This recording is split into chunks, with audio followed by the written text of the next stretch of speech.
1, 2, buckle my shoe. 3, 4, what you gonna do? That doesn't even rhyme. You idiot. That doesn't even rhyme. I mean, what's going on? Streaming, yeah? You can't stop me. Well, no one can. No one can stop. I changed the colour if I want. No one can stop me. No one can stop me. It's a free country. It's a free country. You can do what you want. It's a free country. I can do what I want. It's a free country. It's a free country. It's a bit pink now. I don't want a pink. I want it to get green, but with a hint of violet. It's a free country. It's gone pink again. It's a free country. Hi, 1, 2, check 1, 2. Hi, 1, 2, check 1, 2. You're with Scotty Hottie. I'm Ganja Kid. It's midnight. It's always midnight. This is your right ear. This is your left ear. And today we're doing There's No Place Like Home. We're doing home. I haven't even got my relaxing music. I need my relaxing music. Thank you. I think I'll have some Lanariru.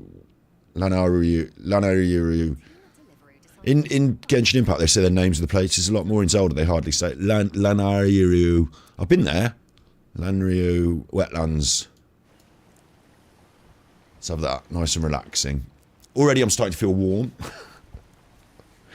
And the reason I'm starting to feel warm could be because I've got, what layers? I've got my t-shirt. I've got my Bacardi breezer. And I've got my jumper on top of that. What? Why are you doing that? Right. A little bit late today as well. A little bit late today. Why am I doing that? Why have I got all these layers on? I'll tell you for why, right? And also I'll get on Mitari Mango with my relaxing game music. I'll tell you for why, and I'll tell you a little story about, I might have the COVID. I don't know, I haven't done my test yet. I'm going to do my test later. Mom's coming, she's bringing some tests. I'm going to do a test. But she shouldn't really come here, although she's the one that's got the COVID, maybe, or maybe Liaz, I don't know, Mom's boyfriend. Basically, last week I felt a bit rough, not like do a test COVID rough, but a bit rough. Yesterday I had such a headache, I tell you. But yesterday I was doing all this stuff, right? Yesterday I'll get onto we're going to do Tartaria in a minute. We're going to get onto all these people and their funny videos. Map making and cartography is a lie, but Getting on to that in a second. I'm just going to tell you about me. Last night I got this upstairs bedroom box room thing, and I've been trying to clear it out so that we get a second studio space. It's not studio space. It will never work as a studio, not with the noise that goes on up there. But bottom line, loads of boxes, trouble. I had to move it all out. I've done it. I got it done. I've cleared the room. Now I've got to start setting the room up for a stream room, and then we've got 2 stream rooms because my mom's boyfriend's going to move in here, and he sold his house and he's going to move in here, and I'm just going to have to put up with it. So it's going to be a bit of a, one of them. So I'm trying to clear myself out the upstairs room so that I've got some space. It's a right chuffer. Yesterday I dropped this thing on my hand. Don't know if you can see my hand. The plaster's starting to peel away, which is bad. Like, the thing I dropped was this big metal heavy thing, and I dropped it in the corner. It took a chunk out of my hand, frankly. It took a half centimetre, maybe half an inch centimetre long, and it's gone quite in one bit, like a big divot. So that was bleeding, and I had to plaster that up. I had a right day of it yesterday. I ended up feeling quite tired, and then I got a big headache, and I was like, what is this, man? I can't have COVID. That's what I was thinking to myself. I was thinking, I can't have the COVID, because I haven't seen anyone. I don't hang out with anyone to get the COVID. I haven't seen anyone for weeks. Well, I couldn't pinpoint in my mind where I could have got it from. Couldn't think. And the people I've been most trying to protect over, Nan's dead now anyway. Fucking bastards. But I protected my nan as best I could for a good year and a half with that COVID problem. I was caring for her, and then now it's the next people on the list, isn't it? It's my mom, it's my dad, it's my mom's boyfriend, but actually what's more likely, mom's boyfriend's actually got the COVID. He's tested positive. He's tested negative again, but positive. Now what's more likely is it's them that's giving it to me. The fuckers. So I feel a bit rough. I've got a bad hand, which means clicking on the mouse is actually I'm not shaking, but yesterday when I dropped this thing on it, I was, and I had to do one of those builder's jobs where I said, right, that's a bit of a fucker, get it under the tap, get the big plaster on it, and let's carry on, because I couldn't not keep moving the boxes. I was doing all of it on my own, so I had to do it. So I don't know what it looks like under the plaster, but I expect it could have had it should have had a stitch. It's one of them where it should have had only one stitch, but a stitch nevertheless. And I thought, fuck going to the hospital, sit there for 24 hours. Look, check this out. In the UK, right? In the UK, if you want to get in the hospital and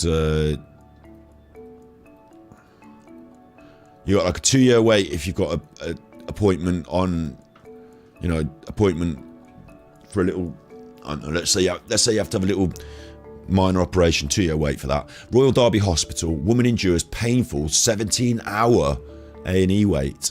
17 hours. She had to have surgery in the end as well. She was in the hospital all night just waiting. They gave her some painkillers. They didn't actually. They didn't give her painkillers. This guy is 91. He's 91. On the advice of 111, call 111. If you don't need 999, call 111. And they said, what are you calling us for? It's an emergency. Call an ambulance. So he did. And then he waited for 24 hours to get into the hospital. Some of that was in the ambulance. Some of that was before the ambulance arrived. Some of that was while he was at the hospital. Waited for 24 hours. It's not acceptable. It's just not acceptable. Is it? It's not acceptable. But don't worry about that, because I'm just going to quickly say this. The Conservatives rose to power, and one of the things they said against Jeremy Corbyn, I was not a Corbynite, but one of the things they said against Jeremy Corbyn was that, he'll take us back to the 1970s. 1970s. Labour. Britain. The bins. The bins weren't being collected, were they? The bins weren't being collected. Look, literally, here it is. Labour will take us back to the nasty 1970s, says Boris Johnson. London Mayor says UK will suffer orgy of higher taxation and regulation under Ed Miliband. This is more than 7 years old. How old's this? Like, they keep accusing Labour, because Labour had a fuck up in the 70s. They were in charge of the government when there was a fuck up. Every time they worry about Labour coming in, Boris is here saying that, isn't he? Boris is here saying that. It's rubbish, though. Taking us back to the 1970s, the era of foul racism and union-dominated politics. Well, what's going on right now? Strikes. Can't get on the tube train today because of the union politics. What about the racism? Well, your party did all the racism, didn't they? You're the racist, you big fat racist. So there's irony for you, that he's now presiding over the worst economic...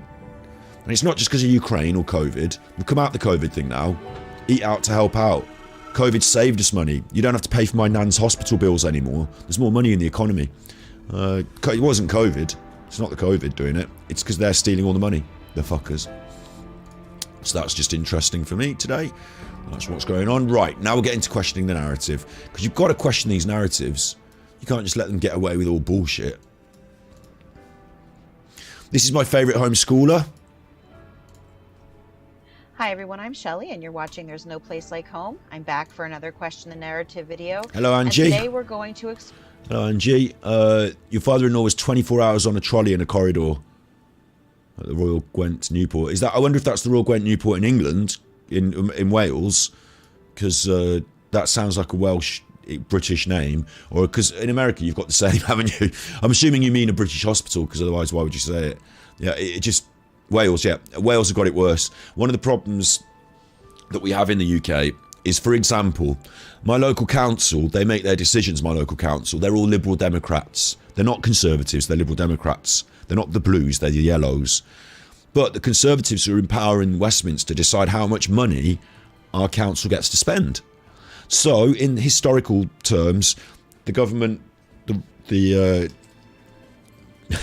like, in historical terms, the Westminster governments give less money to places like Wales, Scotland, and then Wales and Scotland, who aren't blue, conservative, right-wing, when they try and run their show, they have a problem because they haven't got as much money and stuff. And the Conservatives can turn around and say, well, you're Wales, you've got a Labour council, look how shit Labour are. But it's because they're not giving them the money to be good. That hospital will be underfunded. That's its problem. Not who's running the council around there, but what can you do, you know? What can we do? Well, we could try and find the wood from the trees, but as long as there's people out there talking this other rubbish, we can't. And you hope I'm all right. I am all right, me. My hand is hurty. My COVID headache yesterday. And also, I'm trying to make sure that It's working funny again on the screen. I'm trying. Yesterday we did a stream as well. The day before I did a quick boxing stream, and what happened was I got trolled during the boxing stream, but it was alright, I can deal with them. But I wanted the chat to be saved forever on the screen, and instead of putting it on screen I just assumed YouTube would save it forever, because it does. YouTube saves it forever, doesn't it? But for some reason it wasn't under the video afterwards, probably because the person who was trolling was saying mean things and YouTube didn't like it. I don't know what the settings are, what's going on, but I'm putting the chat on screen today, so hopefully it's there forever. I'll be alright, I'll be fine. Explore cartography just for a little bit. Not an extensive research into it, but I just wanted to touch on a few things that actually came up after I posted this image on my Instagram feed a few weeks ago. And it's a photo of the 1927 Universal Studios Globe Earth logo. Okay. And it says, how did Hollywood know what the Earth looked like before NASA? What? And it's a 19... How did Hollywood know what the Earth looked like before NASA? What a fucking stupid thing to ask, you fucking idiot. Right, first globes. And the earliest globe was in 1492. So how did they know what the Earth looked like before they flew up in space and looked at it? Because of map making, navigation, merchants, collecting of information. Obviously the first globes weren't entirely accurate, but in 1492 they also made these pocket globes. If I look at this, antique pocket globe, they made these pocket globes. They weren't just great big things, you know, that you wheel, like they weren't great big balls that you have that you spin around like we're so used to. They were more common, these miniature ones. Easier to make, easier to produce, little balls. Got the full Earth, the map. Probably used as a navigation aid, or maybe even as you know, a trinket or toy. Pocket globes. Look, that's an antique pocket miniature globe. £4 grand. Ooh, £4 grand. So there was lots of globes. These are produced between 1817 and 1833. 1817 and 1833. Wow. So that's way before NASA. And how did they know what the world looked like? Because they sailed around it in boats and drew maps. Because they lived on the countries. Like when you live on a country, it's easy to do the map because you can just go and walk to where the sea is and there's your first line. All the people in the countries know what their countries generally look like. Generally, they denote their own borders. Then you put these things together and you sort of add up your information. Globes. How did people know what the world looked like in... Would you want, which particular date should we pick? You know, we'll just put 1700 for now. Just see what... This is what the Europeans thought the world... Europeans thought the world looked like in the 1700s. It's quite accurate. It's not exactly accurate, is it? You know, it's not exact. No map that you ever look at is, because, you know, detail and distance and simplification, you know, like... If you go to the coastline...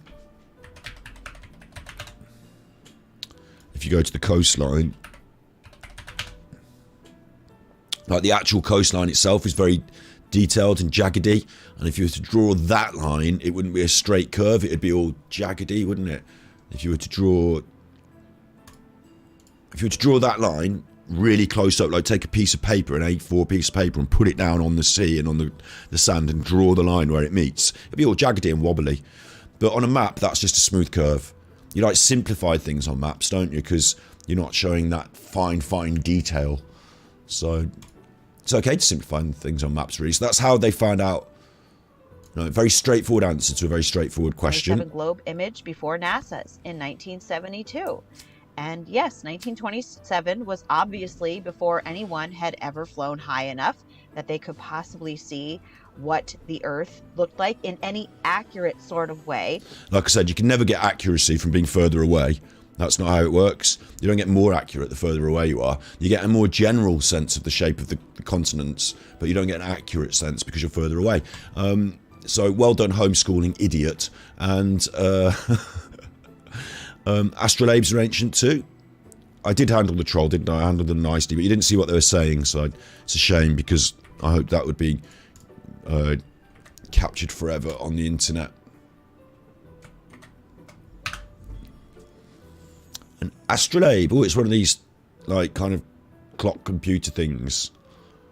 Scientific device used for reckoning time and observational purposes. So they're pretty smart back then, weren't they? They're pretty smart back then. She was saying that the further away you couldn't, in the 1920s, height of flight, I'd like to know. 1920s, they travelled at 30,000 feet. Wow. That was the record flight. 1920s in aviation. We've got balloons. Balloon ships. The US Navy flew a plane in the Hawaiian Islands. Like all over the world, they're getting their Air Force together. Royal Air Force in the UK. Someone flew a Vickers Vimy from Cairo across Africa, South Africa. Like, everyone's getting their aircraft together. So what the fuck are you going on about, 1920? Yet, what I have here, this is a high-def version of the 1972 NASA image of the Earth. That. Okay. I don't see what her point is. That's similar. But it would be, wouldn't it? Because the countries haven't changed shape, and people have been flying up above them and sailing around them. They've been sailing around them for hundreds and hundreds of years. They wouldn't have been able to do that if they couldn't map them. They've been flying up above them for hundreds of... No, not hundreds. No, not hundreds. Just for 10s and 20s of years. 30s and 40s of years. But they've been flying above them. And on top of that, we've got the bonus aspect of we've been living in them. So you can walk around them. So it just seems really weird to think, how did they do a globe? Impossible. Impossible to do a globe. If that's what's going on in your brain, Michelle, this lady is called Michelle. This lady.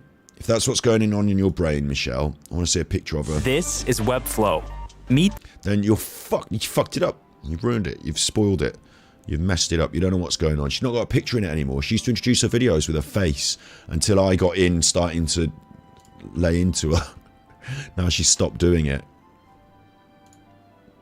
But it is a shame, isn't it? Let's get her face up. Is her face? There's her face. There's your lovely face. You and your face. So Michelle wonders to herself, how on earth... Oh, look, she's got pictures of maps behind her.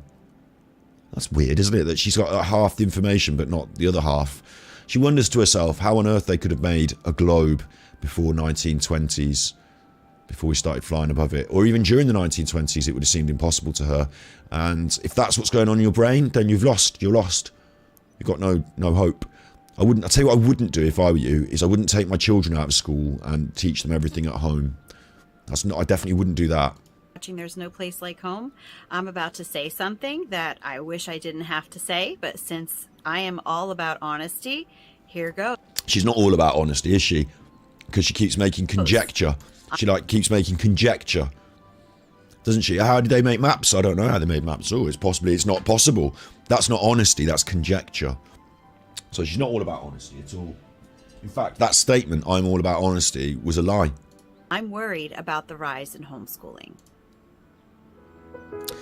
Cyrano de Bergerac wrote a book in the 1600s about flying to the moon in a balloon, uncontrolled historian tells us. So there you go. Now, it wasn't just aeroplanes, was it, that got you up in the air?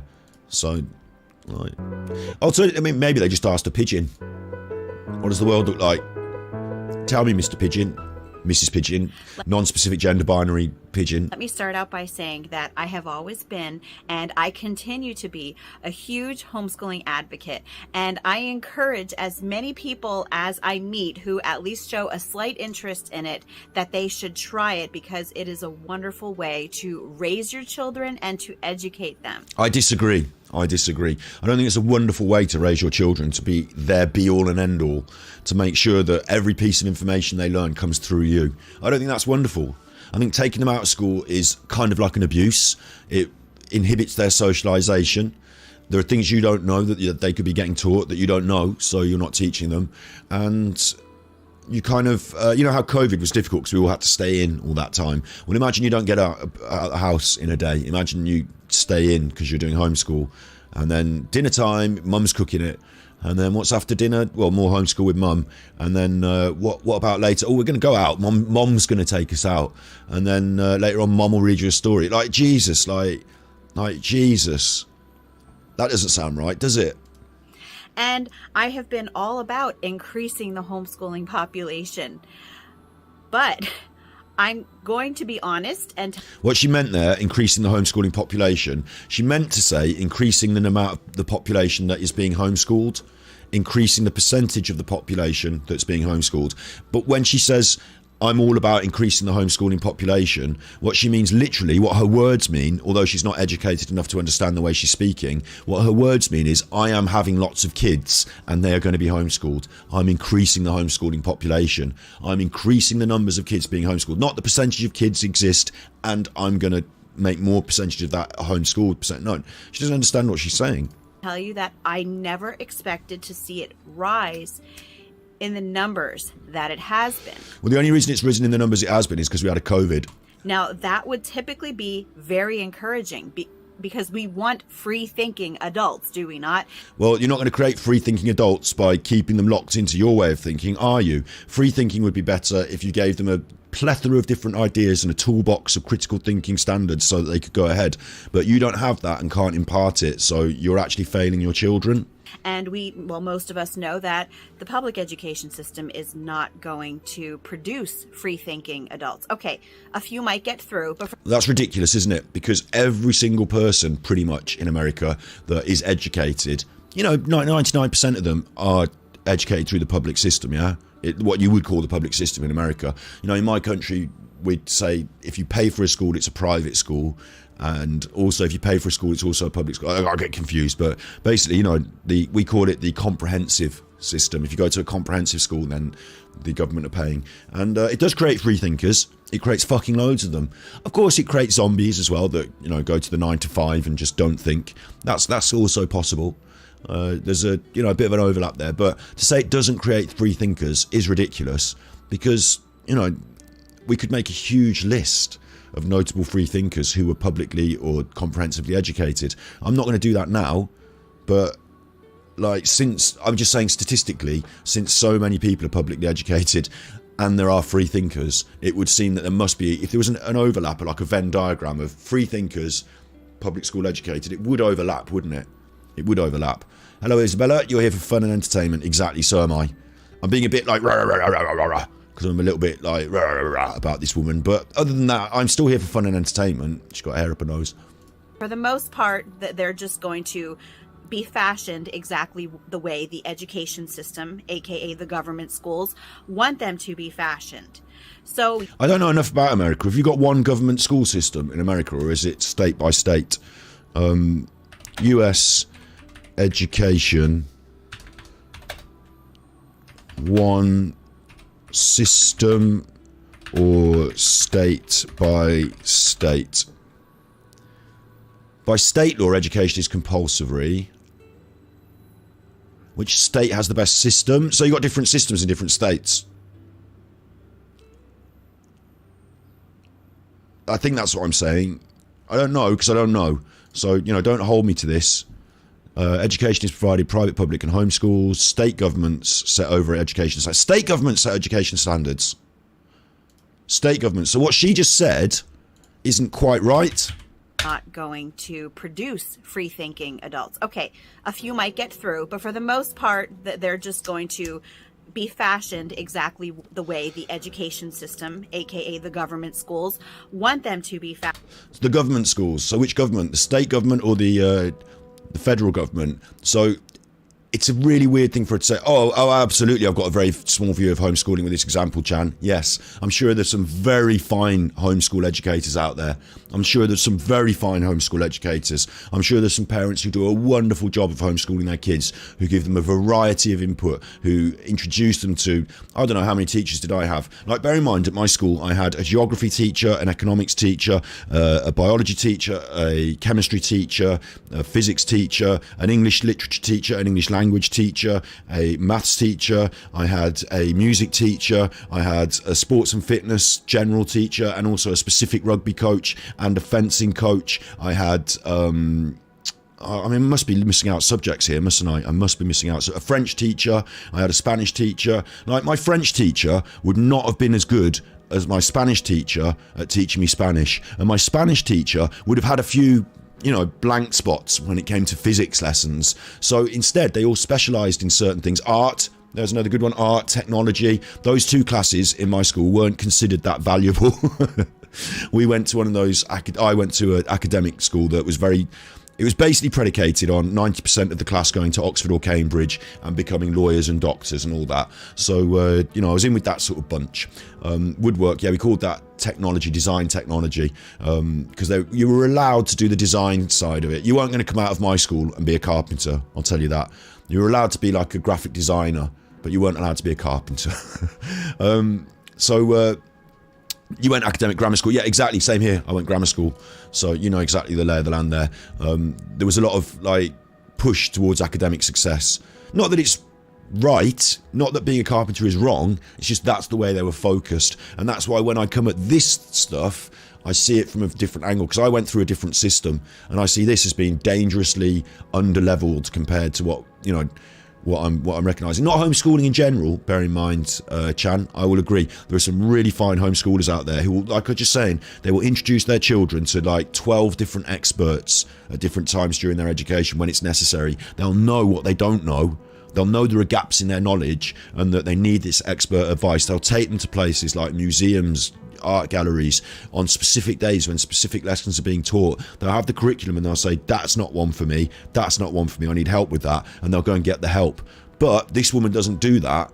This woman thinks she knows it all, is on YouTube making videos saying that she knows it all, and the stuff that she knows is that they couldn't have made a globe, and that maps are bullshit, history's a lie, and that buildings were dug out from mud floods in the last 200 years because Jesus came down from heaven, or didn't go back up to heaven. I think she's big on the Jesus. You know, she's really confusing and messing up her kids, really doing it badly.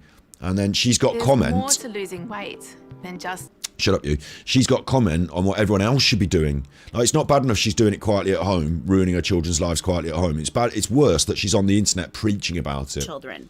They talk about it in different ways. Some of them talk about rebates. Some of them talk about kickbacks. Some of them talk about not having to pay school taxes anymore, which... Good point, historian. That's what parents do anyway. We should be doing all that education stuff anyway, on top of the schooling. Good point. Isabella Live says, my dad was the principal and headmaster of a private school. Mom was a teacher as well. You're completely insane and completely a child. That's interesting. It must be interesting to have teachers as parents, because that's a very different perspective on it, isn't it? The interesting point as well, that your parents who are teachers didn't say, right, we know all the shit, let's stop going to school and teaching other kids, let's just teach our own. Like, no, they let you go to school, didn't they? So like, maybe it was a good idea. Maybe the teachers think it's a good idea. I've got to say, I think that taxation is theft, so I think that would be wonderful, but... Like, she thinks taxation is theft, she just said, so that's a good thing to teach your children, because it's obviously not theft, is it? Like, taxation pays for... I don't have to get it up on the internet. You know what taxation pays for. You know it pays for your ambulances. I mean, maybe it's different in America, but if you want street lights, if you want a police force, if you want to be able to go to a hospital, maybe, I don't know in America, maybe it's different, but in the UK, you know, if you want any of these benefits, then your taxation pays for so much stuff. So it's not theft. Like, they don't steal it from you. You give it voluntarily. You sign up to the system. And if you don't want to, it's really easy. You just move, and then you don't have to pay them any taxes because you don't live there. you know that would come at a cost. And again, they're coming about it in all different ways, but basically what these parents are saying. My wonder as well, how has she got the money to be taxed? Where's she getting this tax money from? Because isn't she homeschooling? Does she also do a full-time job? She's got like 4 kids. How does she do a full-time job, cook, clean, homeschool as well? Where are they taking the tax from? I would guess that she's taking benefits rather than giving out. Is that since we are not putting our children in school, we shouldn't have to pay school taxes. We should get that money back, the money that we would have paid, or we should get whatever the school would have gotten for. No, that's it. Here it is again. She completely understands the taxation system. She thinks that the taxation, like let's say, I need PC Paint for this, don't I? Oh, I love it. I'm a streamer. I'm finally a real streamer. I've got subs. I've got people in chat. Thank you very much for being here. And this is going to be a huge leap now. I mean, this is going to be a huge leap, which is that I've now got MS Paint, and I've got it on the screen. And I'm going to do some talking and writing in Paint. That is proper streamer stuff. Right? So she thinks, oh, I've never used Paint. I have when I was a kid, but not recently. Not like this. How'd you make your brushes bigger? Nice big brush. She thinks this is... Oh, God, I'm awful at it. This is our pie chart, right? That's your tax. I'm doing it, though. Look, I'm doing it. On tax. Yes. Yes. You're having a little chat. Don't worry. You're okay if you're having a little chat. Right, she thinks tax, right? And then you've got, like... different percentages of your tax where it goes on the pie chart. So she thinks that like this percentage here is school, and this percentage of my tax dollars is like probably bombs. We call it defense, but you know, you're not defending, are you? Like you remember in basketball, like defense is when they're coming at you and you're like stopping you, blocking the balls. But in basketball, offense is where you go and throw the ball in the net. Well, we spend a lot of our tax money on defence budgets, and those defenders don't do a lot of blocking any balls. There's no balls coming our way. There's no bombs and rockets going off. But they do spend a lot of money going to other countries like Afghanistan and blowing the fuck out of it. So school, bombs. What else do we spend our tax for? Police, hospitals. You know, she thinks that's what tax is, yeah? And that when you give them $1, they cut it up and like, let's say like 20 cents goes to school, yeah? They cut it up and 20 cents goes to school. So when you give them $1, you're actually giving them all these little 20 cents, 30 cents, 40 cents, all that stuff, yeah? That's not what's happening. That's not what's happening. Nope, you've got that wrong. Let's rub that out. Let's rub this out.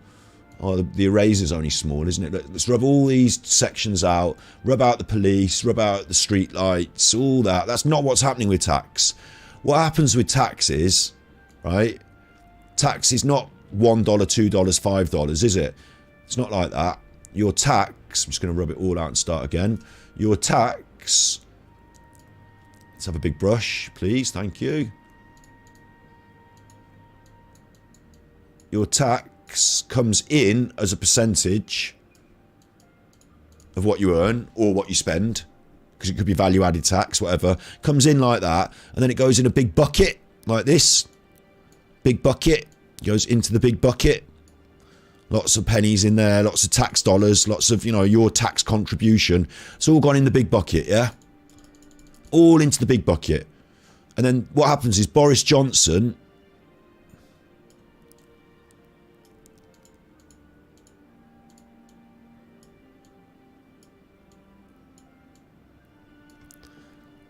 This is me on PC Paint now. I'm just enjoying myself on PC Paint. I'm a streamer. I'm a streamer. This is what we do. Right, Porridge Johnson over here. He's a bit like Donald Trump, isn't he? All I have to do is change his skin tone. Look, now it's Donald Trump. Now it's Porridge Johnson. Porridge Johnson over here takes that bucket, yeah? He gets his greedy hands on that bucket, Why does it always start with size small when you do brushes? You should always start big, mate. Size big, work your way down. He gets his greedy hands on that bucket. Let's just show you his greedy hands. He's got his greedy hands. Quite enjoying drawing this now. Oh, no. There's his greedy hands. He's got that bucket. Right? Now he's off with it. He's off. He's gone. He's took that. That's gone. Right? So now when they do tax... That's an NFT, that is. I should save that. That's an NFT. Don't save. Now when they do tax, right? Instead, what they do, instead of like you giving them 5 cents for education that she thinks, what they do is they get this big bucket like that with all the money in, tax. And then they start saying where they want to put it. So they make a list. I want to spend some money on my stables business, the electric supply for my stables. I want some money for my invoices and expenses. I had lunch yesterday at the Savoy. I want that. Expenses. And I also want to spend some money on rockets for Ukraine. Because whilst the Ukraine get them free, the company still sells them, so the tax money pays for it, rockets. So I think I've paid for it. I haven't. I gave Boris my money and he paid for it out of his new bucket of money. That's his bucket of tax money. So at no point does your tax money, you can't say I'll have my 20 cents back because I'm not paying for rockets. No thanks, I don't want rockets. I don't really want to spend my money on your stables business. I don't really want to do that. If you think, why am I going on about a stables business? Nobody spends money on their stables business. For my child. That is what I should get to homeschool. What are you talking about, right? What are you talking about? Stables business. Watch this. Watch this. You'll love this. This is one of my favourite news articles ever. Tory MP Nadeem Zahawi admits taxpayers pay power bill for his stables. The MP promises to repay part of the bill. Not all of the bill, but part of the claim for his second home energy bills that relates to the electricity of the stables. Because what he did is he's got 2 homes, obviously. He's a politician. You need more than 1 home. On top of the home they give you for being a politician. On top of the London pad. He's charged all this money over the years. And he only realised recently, this is an old article now, over 8 years old. We don't care in our country. Someone with this level of either incompetence or deliberate malfeasance, deliberately stealing, we don't care. Either way is fine for us. Either he's incompetent, let him do the job. Put him in charge of vaccines. He stole all this money, put him in charge of vaccines. Or he didn't steal it. Or he did steal it and get rid of him because he's a thief. Or don't care, he's a thief and leave him. They let him carry on. And in order to accidentally... a meter was installed in the stable yard. He only received 1 bill. It was wrong to assume he was receiving 2 and not checked it soon. He was mortified by the mistake, but he fitted the meter. Obviously, he didn't fit that himself. He got, somebody to fit the meter, and he said, "Could you please fit that meter in there? And also, could you run the cable down from my house so I don't use it?" Do you know what I mean? Like, you can't get an electrician in to fit the electricity, tell them what to do, and then claim, "Oh, I didn't know it was a mistake. Oh, that was a mistake. Should have been paying for that." Oh, he's obviously blagged it. So there you go. That's what goes on in my country. My character drawing of Donald Trump is worth the whole stream. No worries. We had an employee sent in his expenses to our company. He wanted money back for a burger and coke on his way to the airport. Like, it's worse than that with our MPs, isn't it? It's not just the burgers and, they're getting the money for everything. Oh, I've got a scratchy over my shoulder now. I've got a scratch right in the place where you can't get it over this shoulder. Oh, that's good. So that's what goes on with the tax. Anyway, that's tax in a nutshell. But she doesn't understand that. She thinks she can ask for her 20 cents back because she's not going to school. It's not how it works. You're paying the tax. That tax is then being taken off and spent on something else. You don't choose what you spend it on at this stage. If you want to choose what you spend it on, you've got to get out there and vote. Got to get out and vote for the people who are going to spend it on the things you want. Unfortunately, our system doesn't allow us to do that. Unfortunately, you're only allowed to vote once every sort of 7 years for the main party. And when you do, you don't even vote for the main party, do you? In our country, you vote for a politician and that vote goes towards the main. It's all a bit convoluted, but they've set it up so it's harder for us to have a say. But she doesn't understand the system. to pay school taxes. We should get that money back. No, the you money shouldn't. that we would have paid, or we should get whatever the school would have gotten for my child. That is what I should get to homeschool them. And on the surface, it seems very helpful. It seems very just, but it is a very unresearched answer for those people who are pushing this. They haven't looked into what the possible repercussions would be. They haven't thought about it. And I don't know what she's really going on about. Unresearched, though. I just want to know if that's a word. Because I don't think it is. Oh, it is. Okay, it's the opposite of research. I wouldn't have said that, though. Instead of saying unresearched, I'd have, instead of going for the opposite of research, I'd have probably said, like, it was not understood, likely, with the unresearched part being implicit in the statement that it's not understood. if they're new homeschooling parents who have been kind of rushed into things from all the turmoil happening around us, some people are homeschooling because of the V word. Some people are homeschooling because of, the C word. What's the V word? Oh, vaccines. Homeschooling because of that. Which is weird, isn't it? Because, like, the school has nothing to do with it. The C word, a lot of people were because they closed the fucking schools, you idiot. Can't say anything on here. You can say these things, but what you're not allowed to say is dangerous and unresearched conjecture that might be construed as conspiracy or hyper-politicized. A lot of these funny ideas these people get start out on 4chan, and I've got a funny video for us to watch about 4chan in a few days. So a lot of people are coming from a place where they really weren't prepared to homeschool in the first place. So they never looked into it. And with that, they never looked into what the homeschooling pioneers, those people who really are the ones that fought for us to get the homeschooling rights that we have today. What? Homeschooling pioneers fought for your rights? I would have assumed you've always had rights to homeschool in America. Because, America's, like, big on this sort of shit, isn't it? I've spelled it wrong because my typing... it looks like I'm an idiot with my typing, yeah? It's not because I'm an idiot, it's because I've got a new keyboard and I've spent, like, 10 years writing on a different keyboard, and now the keys feel like they're in slightly different places. So I know how to spell, but in the United States, it's lawful in all states. The Supreme Court has never ruled on homeschooling specifically. It's never ruled specifically on homeschooling, the Supreme Court. So you've not had to fight for your rights. But in Wisconsin versus Yoder, 406 US 205 1972, it supported the rights of Amish parents to keep their children out of public schools for religious reasons. So what is she on about? She don't understand the lay of the land. To homeschool in the first place. R word, can't say anything on here. So a lot of people are coming from a place where they really weren't prepared to homeschool in the first place. So they never looked into it. And with that, they never looked into what the homeschooling pioneers, those people who really are the ones that fought for us to get the homeschooling rights that we have today. Right, so there are no people that did that. Because you've always had the rights. In fact, the only court case that came up here straight off was that the Supreme Court supported your rights in the 70s. Homeschool... I think the homeschooling pioneers in the USA would have been the Native Americans who taught their kids everything from scratch without schools because schools didn't exist back then. But... let's find out if there's anything else comes up.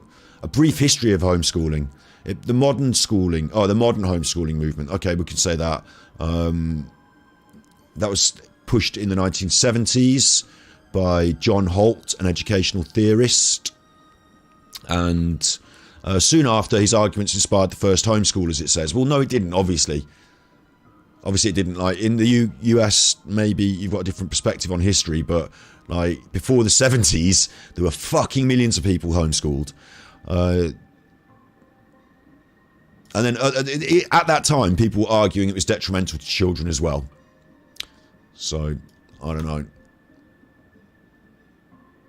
In the 80s, the tenor changed. Evangelical and fundamental Christians engaged in culture wars, rhetoric about public schools and satanic hothouses. This must be what she's on about, because she's one of these sort of, like... religious nut jobs, I think. So what they're saying is that the reason they had to fight for this homeschooling is because they didn't want people to be taught. There was a fight, wasn't there, about evolution. Your homeschooling came from grandparents, reading garden. Yeah, other stuff that you don't get in school, that's true.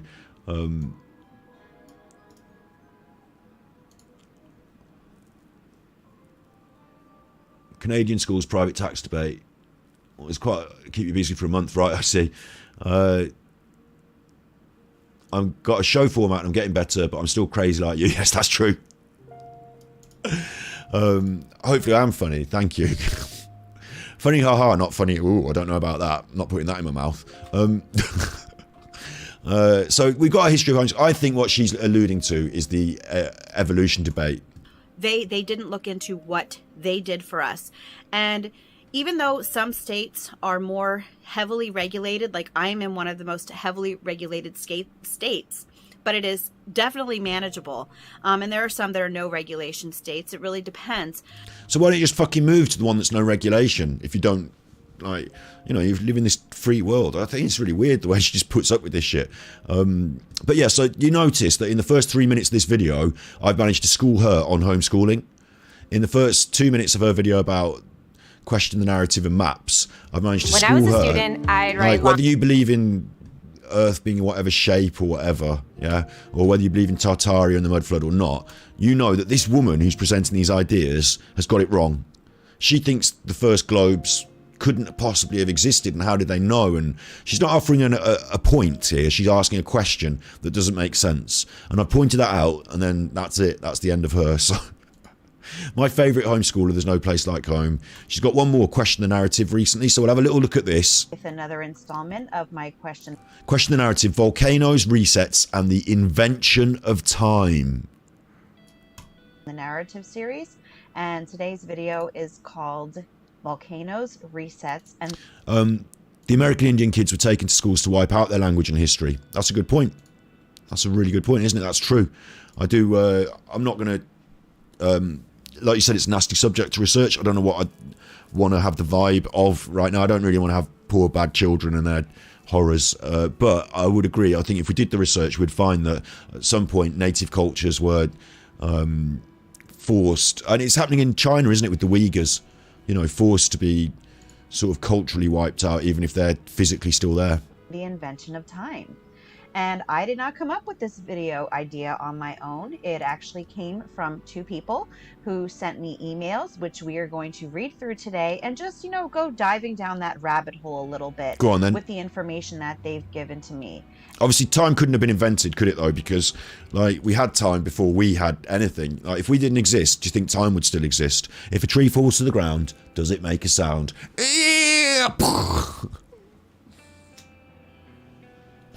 Well, the answer is yes. The answer is yes. It depends how you think about things. She wouldn't know, but sound is actually waves of air pressure.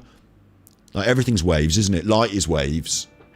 Colour is different frequencies of those waves. But you don't see any... Like, your brain is in there in your head, and your eyes are out here on the front, and the light comes in waves, and it hits the back of my eyes, and on the back of my eyes I've got, like, this like, plane, and it's got cones and rods, and those cones and rods can receive white light rays and get excited because of those light rays in different ways, and then they send a signal down a little wire, a nerve, and it goes through the back of my eye into my brain, which is like this big plasticine thing.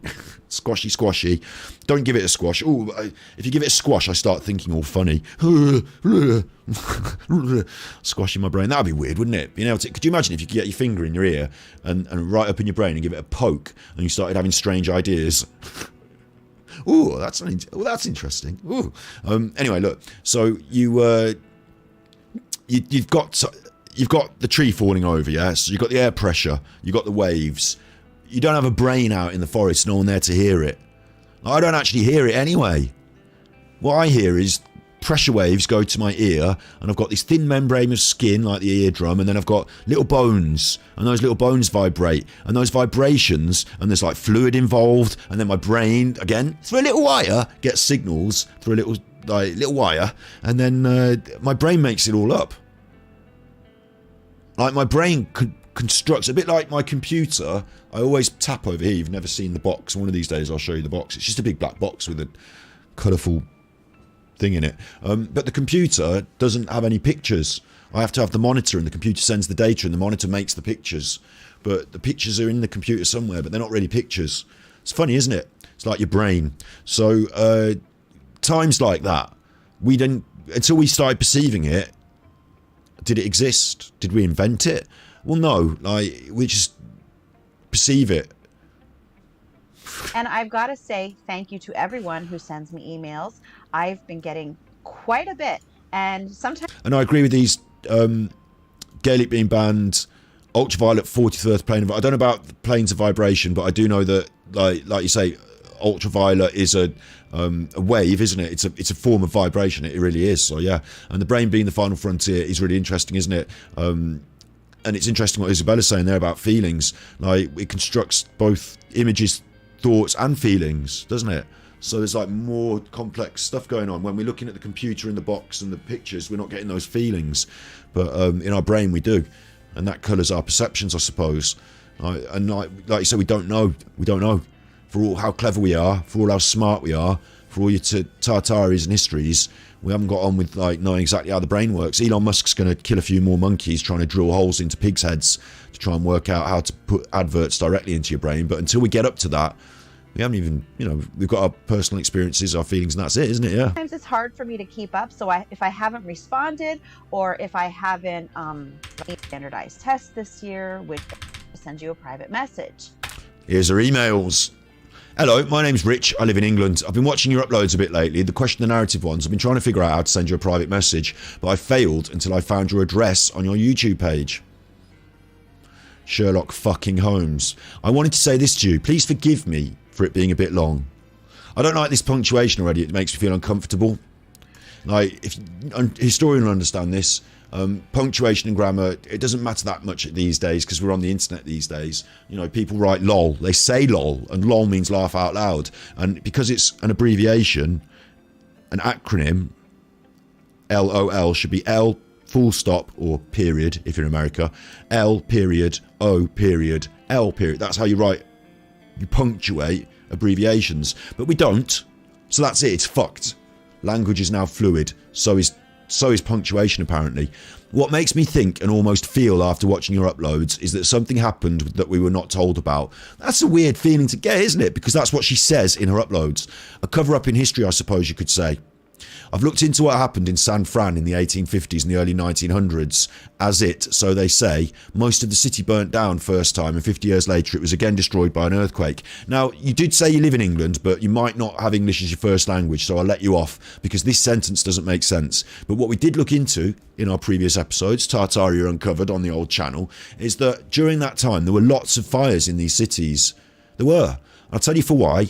Because building materials and concepts were still coming up to scratch. We didn't have the same levels of health and safety. They could build things out of flammable materials close together, like wood close together. And at the same time, they were in the early throes of the Industrial Revolution. They were using furnaces and coal fires and steam power. And this combination of this more archaic building materials, less regulation, fewer health and safety standards, and increasingly urbanized and technologically, I want to say they're not advanced like us, but their form of technological advancement, which was furnaces, fires, steam power, this increase in these large, dangerous industrial processes, coupled with a more closely built, less heavily regulated building setup, meant that all over the world you had the same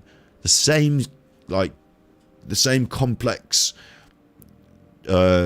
tinderbox of factors, and all it would take was for some idiot to have an industrial accident at work, and instead of where there's blame there's a claim. I lost my thumb in an industrial accident at work and I got $10,000. This is me putting my thumb up to say thumbs up, but it's not really my thumb, it's a fake thumb that I bought out of gold from my $10,000. It didn't go like that. It was like, I had an industrial accident at work and I burned down the entire city, and now I'm dead and so's loads of people. It's going to go down in history, and when they rebuild, they're not going to rebuild the same. They're going to have some health and safety ideas about it. So that happened all over the place. Many things seem to have happened in between 1776 to 1905 globally. This will blow your mind as well, knock your socks off. But many things happen globally every year. Did you know that of the 10 most largest, you don't need most there, largest, of the 10 largest and deadliest volcanic eruptions known in human history, 6 of them happened in between the years I've just mentioned above. I didn't know that, and I don't know if that's true. The most largest happened in the very same year, and we're told Napoleon had his war at Waterloo and lost. Mount Tambora is the deadliest eruption in human history, claiming the lives of 12,000 people, 120,000 people. So now I'm going to have to learn what makes like about volcanoes, am I? I mean, that's not her conjecture, that's somebody else's conjecture. So you've never forgotten your English teacher. Exactly, yeah. I never forgotten mine either. was buried by something. We're not like, that's not volcanic ash. You can see there, that's not volcanic ash. So it can't be this, whatever this is. This is a picture, and it looks like there's some Russian script in the bottom right. So this would have been from actual Tartaria, wouldn't it? So why are they burying their own places? A bit weird. sure what, but we can see windows down here, possibly a door. We've been through all this shit before, haven't we? About how this stuff builds up around, and you know how you still get cellar windows, and we've been through all that. That's not the one. Okay, here we have some cars covered.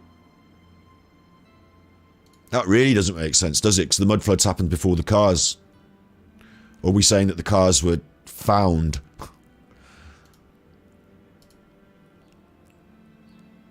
And here we have another city, again, which has clearly been more recently dug out. Which city do you think that might be? I wonder. She hasn't spotted it yet, but which city do you think that might be? Is there any could we find any indication? What's that building there? It's big, it's round, it's got lots of arches. It's the Colosseum. It might not be the Colosseum, it might be a Colosseum. I mean, I think that might be Rome. I might not be right, but we know that the Colosseum in Rome was dug out because it was built so long ago.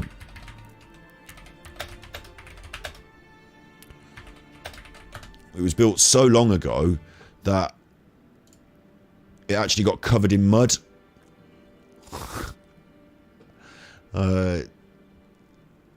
I mean, this might be a different Colosseum, but it was built so long ago. Colosseum in Rome, covered in... I'll just put mud. Because it got... we looked at it in a different video. I'm surprised I'm not getting the same images up. I'm using a different computer, so maybe a different search engine is rendering a different image. But we discovered that over the years, in between ancient history and today, there was like a lull, and things got covered. They got covered over. Like, all it takes is for a bit of dust to build up, and then that dust has a little bit of plants grown in it, and those plants fall over and become dust and mud, and it just gets covered. And they had to dig out the Colosseum from that like second layer. And it wasn't a mud flood, it's just what happens to stuff. Like, if I show you not ancient buildings, but modern abandoned buildings. I'll just put modern abandoned buildings, and we'll find some that are already starting to have like layers of trees. And this is a good example, look, isn't it? Look, there's trees. You see how the buildings become dilapidated and the trees are growing up around it. Imagine in a few, like, give it 100 years, how much higher this ground level is going to be after all these trees die and fall over, and all this grass die, and then more mud, and it just piles up. It just goes piling up around it. Very quickly, the earth takes over again. And even inside abandoned buildings, you'll get this build-up of debris. And it won't take long before that debris breaks down and more stuff builds up, and it just ends up covering it. It's really straightforward. Homeschool, you chuffer. Right, I've had enough of this woman now. I've had enough of this woman. So now I'm going to switch to somebody else. Someone in our comments recently said something positive about JonLevi. I'd been saying negative things in a video. They said something positive. So let's just have a look at what he's up to at the moment. So I'm up.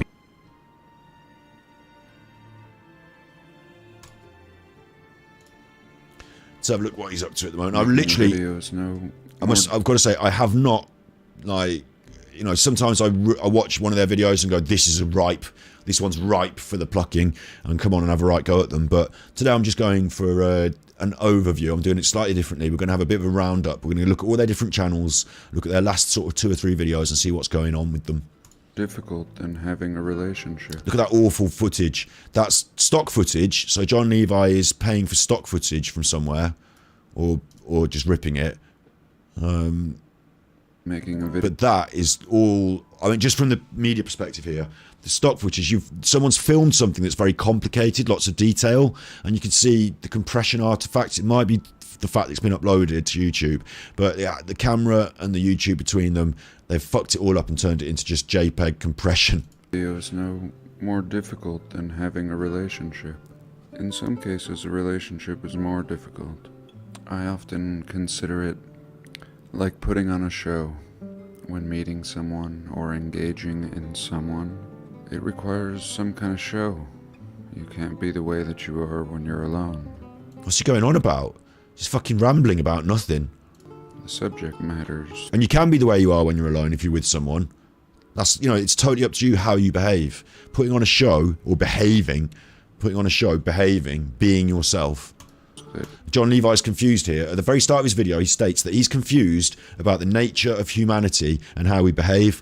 You're always putting on a show. I'm doing it now, but if you come around my house and I talk to you, I'll have to do it then, won't I? Like he says, put on a show. It's not putting on a show, it's being myself. It's just being myself. I have to act, I have to behave. Or I don't. And then you perceive my inaction as the way I act. He doesn't do much. He sits there quietly. If I behave the way I behave when there's no one else around, then I won't do as much talking, will I? Won't do as much talking. Good point, John. Good point. Well made. Kind of show. You can't be the way that you are when you're alone.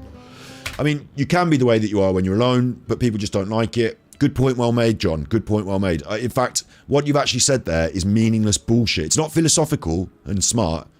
It's stupid and bullshit. You have to talk or listen. Seldom can relationships just be.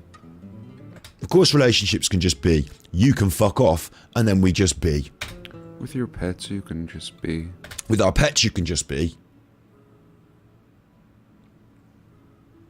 I don't know what that means. I don't know what that means. The other day I took my dog to the woods and he got all these bits stuck in his paws and I had to cut the little grass seeds out of his paws. So that's not what I'd be doing if I was on my own. Good old pets. I can just be. Maybe with a lover. Are these swastikas that I'm looking at on screen?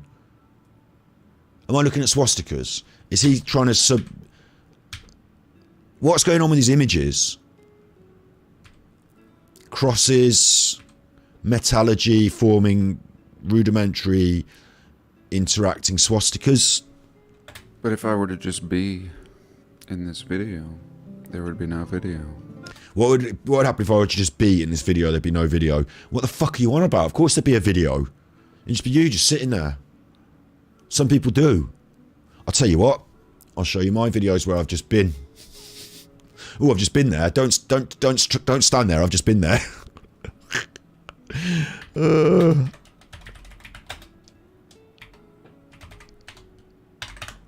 It makes me laugh. I'll show you a video where I've just been. It'll make you laugh. I do actually talk in whispering to flowers. In fact, I talk in most of them, don't I? But I think this one,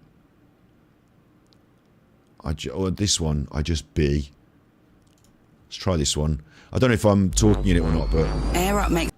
You know, sometimes you talk in your head and don't vocalize it, but I want just to be.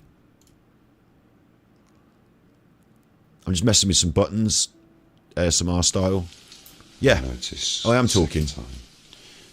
So I am talking. It's about mindfulness I'm talking about there. I'm fine one where I'm not talking and I'm just being. Here's one where we're not talking, we're just being. We're just enjoying some triggers in the studio. Some ASMR triggers. And we enjoy the sounds of these buttons. And clickers.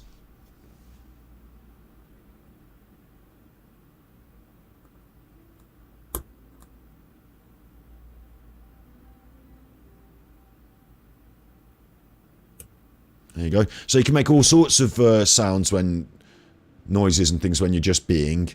And if you enjoy that sort of thing, then I shouldn't have binned that one off, that actually, should I? I should have, hang on, bring that back.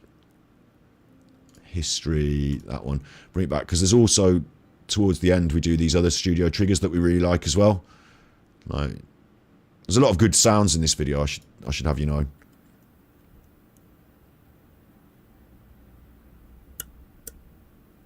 Lots of good sounds.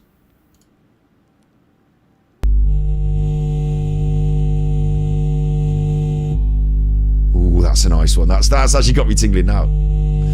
In my nuts. Right, so we can just be in videos. It's absolutely fine to just be in videos. You know, you don't have to, like, hello Squirrel Sniper. Hello Squirrel Sniper.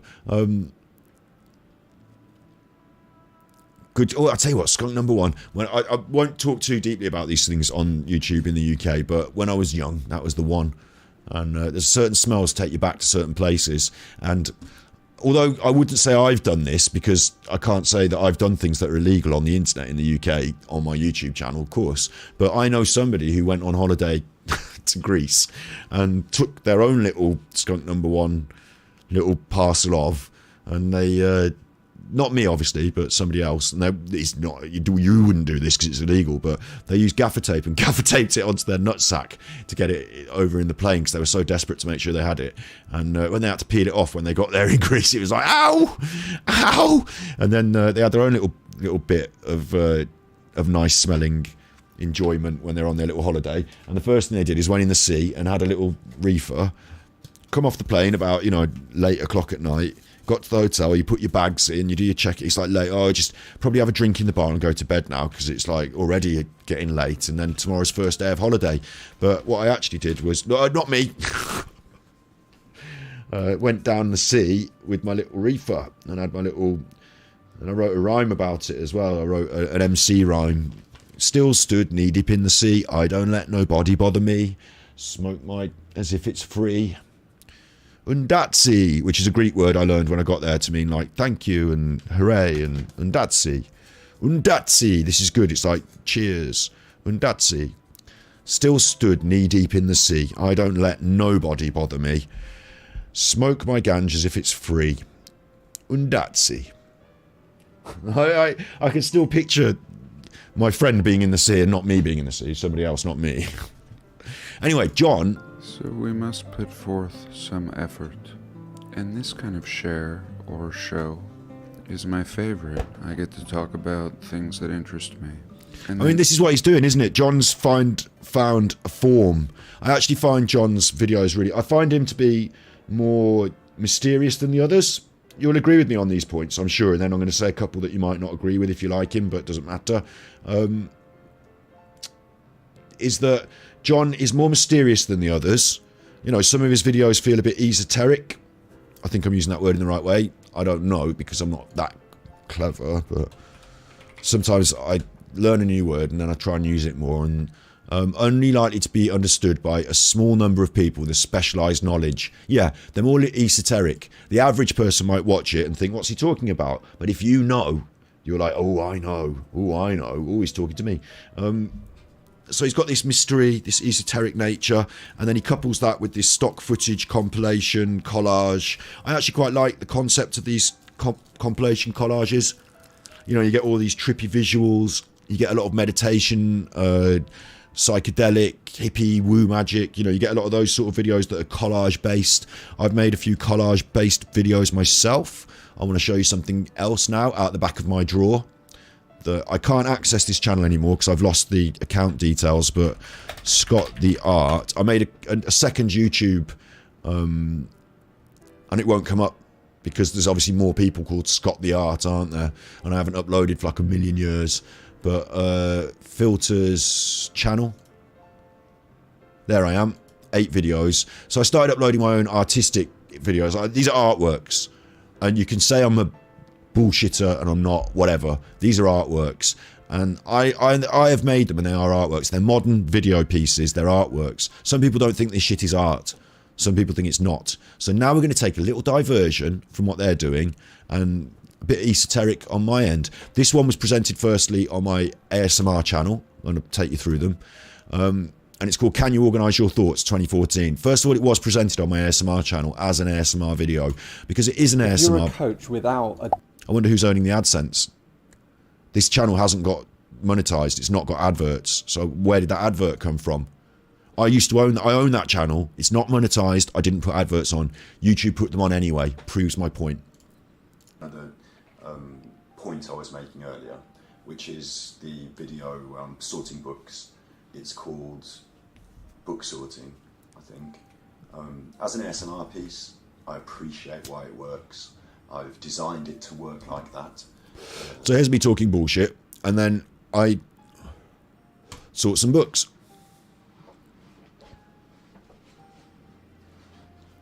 And what happened is I made an ASMR video about, you know, sorting books, because ASMR is, I won't go into it in detail, but folding towels, sorting books, that counts. Some people watch this and like the sound of the books shuffling around, the sound of me shuffling around with the books, it's actually quite relaxing for them.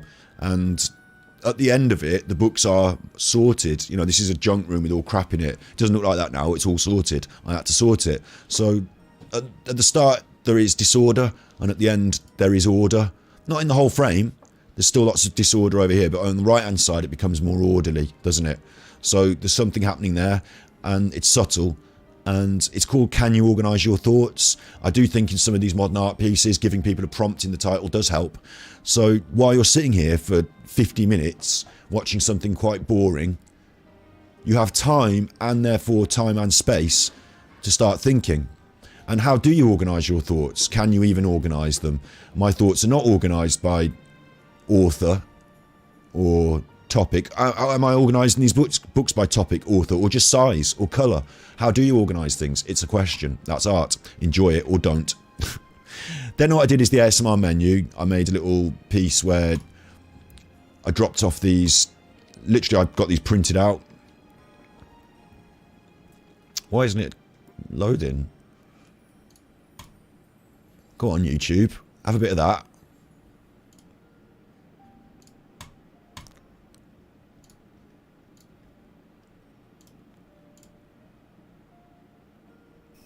There I am. So what I did was I printed out these leaflets with a QR code, and the QR code takes you on your phone to ASMR videos. And I left the leaflets, they were quite nice glossy ones, quite expensive actually, I've still got quite a load of them. I'm always doing this, over printing leaflets. I put them in secret places. I always take them with me when I'm out and about, and I leave them in secret places. Like if you're in a bookshop in a quiet corner, or under a nice tree, or, you know, somewhere where if you're quiet for an hour and a half or whatever, and you want to watch some ASMR, you never discovered ASMR, then you find this leaflet and you're like, what's this? And you follow your QR code, and then you're watching this funny video on the internet all of a sudden. But you're already in the best place to do it. I've left these in libraries and museums. Do you know what I'm saying? Like, you're already in a good place to do that. Like, if you watch ASMR on your phone when you're on the bus, it might not work. But if you watch it in a quiet, nice space, I put the little seat, it's like a little, that's not art, that video is not art, but the menu itself is, and the videos that it takes you to are art. This one's called Wave Your Children Goodbye. No comment.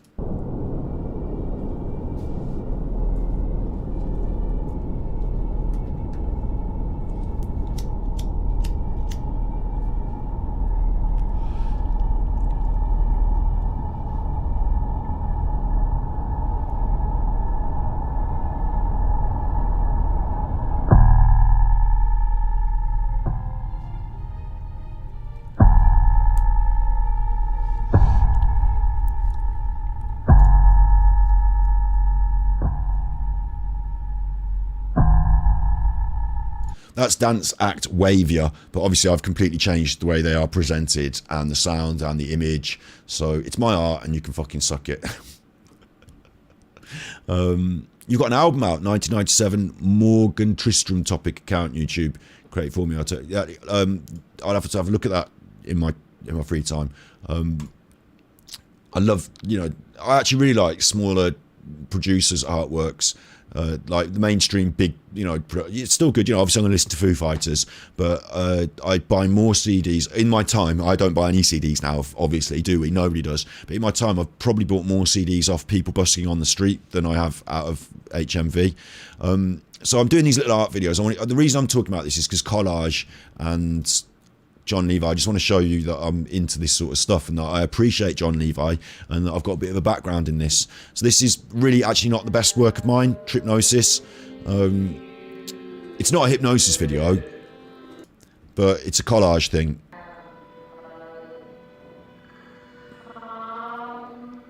I'm playing with sound and visuals, and I'm playing with speed.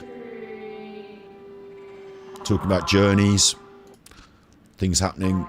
There is a narrative behind this weird imagery, and you'd have to watch the video to see it, and it's weird. So it's one of them. And then Daughter Study is probably one of my favourite pieces I've made. Because human beings die too easily, you know. And this is so JonLevi. One time I seen this deer, you know, and because I see a lot of deers around where I used to be from. I said, wait, there's something went through me for once, like I'd seen him before. I mean, like, I had some real close connections with that deer for one split second, and then it just went away like that, you know. That happens, you know, like a lot of friends of mine told me about that happened to them, you know. Have you ever laid in bed and you was in this complete state where you couldn't move or couldn't enough like that, but you know, you're like that, and you feel like you're going deeper and deeper to something, not sleep, but it's something else, you know. And every time I go to that, then I say, oh man, in a moment, you get all scared and stuff, so you try to you are going to feel very relaxed, drowsy, and sleepy. So it's video collage, isn't it? It's video work collage. You know, it's art, whatever you think. And then this is, I turned this into a, you know, the book sorting. We'll go up to JonLevi in just 1 second. There's only a couple of these videos left, so I might as well show them you. You know, the book sorting that I was doing. I turned it into a real thing. This is book sorting, or Can You Organise Your Thoughts, presented at the Stratford Art House. I'm interested in how people think, and this is a way of giving people a space to think about how they think. Book sorting is a piece that people can get involved with. It talks about how they organise their thoughts in an analogue setup rather than something digital. The idea is that people can come to the Stratford Art House, they can write thoughts on the spine of the books. More people will be able to add their thoughts and to rearrange them. And each book kind of represents a thought, or it will do when people have written on them. I've got a YouTube channel specialising in ASMR, which is a sort of tingly feeling people get from different sensations. So there you go. I sourced an entire 2 bookshelves full of books, and then I covered every single one in a piece of paper, white paper, and I left them up there with a pen, and they were just there in the art house, and like people were encouraged to write on the books and move them about and do what they want. So book sorting, Can You Organise Your Thoughts? That's an actual art piece I made. And I think it ended up in the bin because they asked me if I wanted to come and collect it, and I didn't. And then the art house turned into, like, the art house closed down and I never went and got my art back. So I don't know what happened to it. Last 2 then, just quickly. This Forever is one of my works.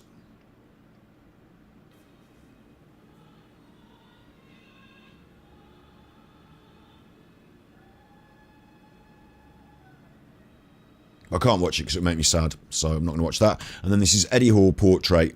This is a portrait I made of Eddie Hall, kind of in secret. What's cool about this for me is he's watching himself on that phone. He's watching an edit back of some of the stuff that he's been doing, and he's about to do this big interview for the film we made with him, like the big master final interview. And he's all lit, and he's all set, and he's all posed, and he's thinking and, you know, cogitating and watching himself. And that's the whole process of what we were doing, is like, you know, making film and him watching himself and being part of it. I don't know, there's a lot of my feeling in there, and I just let that roll and loop. And so he's always, you know, there in that moment.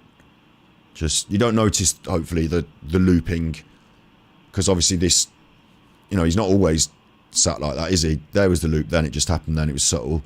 So yeah, and my intent was to have this played on a video screen somewhere. Like, you know, when you see a portrait in a gallery of a painting, well, that's mine. It needs to be live, video loop, forever, just looped. Eddie Hall Portrait, yeah, that's one. In landscape, of course, because it's video, so. That was a little detour to Scott the Art, a channel which I have now abandoned. The only link there is Amnesty International. If you want to press it, you get taken to this, which is quite important. So have a think about that in your own time. And we're going back to Super JonLevi. Your comments and replies also interest me because they Are we seeing weird symbolism again? share There's the swastikas. Fuck off, man. I haven't watched this before. also interest me because they share Hello? Hello? Anyone got any comment about this? Super JonLevi? Why swastikas? I know swastikas are not, like, you know, before Nazis, swastikas were something else. I know before the Nazis, it was an ancient religious symbol, predominantly in various Eurasian as well as some African and American cultures. But it's now widely recognised as the Nazi symbol. Lawrence Fox banned from Twitter from posting swastika out of pride flags. So people get eggy about it. I don't like the look of this. It's just a symbolic historic symbol. But why would you put it in your video? And why would you put it in your video in this way? also interest me because they share the subject matters. Like subtle, quick, subliminal. It's energy moving. Okay. Okay, he's not on a swastika thing then. That interest me. That was a Star of David. They share the subject matters that See that? The Jewish Star of David. Obviously, it's just a tessellating pattern. It's one of these things that worries me. It worries the fuck out of me, right? Which is that some people can hide behind things and say, I didn't really say that. No, I didn't really put a swastika up. What are you on about? It's just a bit of energy in a thing, and I just got some images of patterns, and there just happens to be a Star of David there. I'm not saying anything racist. But of course, on YouTube, you can't say anything racist, so you might have to hide your stuff in symbolism. I've got a big episode about that. We're not doing it tomorrow because it's Words with Friends, maybe on Thursday. We're going to have a look at some Nazi symbolism in recent times, some 4chan, you know, some, all those conspiracies come through 4chan, like that QAnon shit. Like, we're going to have a look at some 4chan a video that talks about these sort of things, and NFTs. So we're going to be looking into that in the near future. Look out for my channel, but just a symbolic symbol, just along with the swastika. You know, this, I might be wrong. I'm not saying he's a racist and he's putting racist imagery in here, but I just worried. I just saw it and I just picked it up. interest me. So really making videos is... Because that was it again. That interest That's me. the Jewish. So really making There it is again. Jewish Star of David. videos is There's the swastika again. As this shape turns, subject matter. it produces... That There's the Star of David. So really making Star of David. videos Swastikas. is... I mean, I'm not... My brain's not tripping on me, is it? You can see that as well. You can see that great big swastika there as well, can you? easier than many relationships. Why has it made it go fast? One of the only places I feel I can just be myself. Besides And it's set over, or he's talking over it, about being himself. from just being by myself. Well, that's enough of that. I thank you for being here, and welcome. Right, that was the weirdest introduction. This here I'm watching here, I know he's using iMovie because that made possible is one of the automatic type things that happens in iMovie. So fella's learning to edit.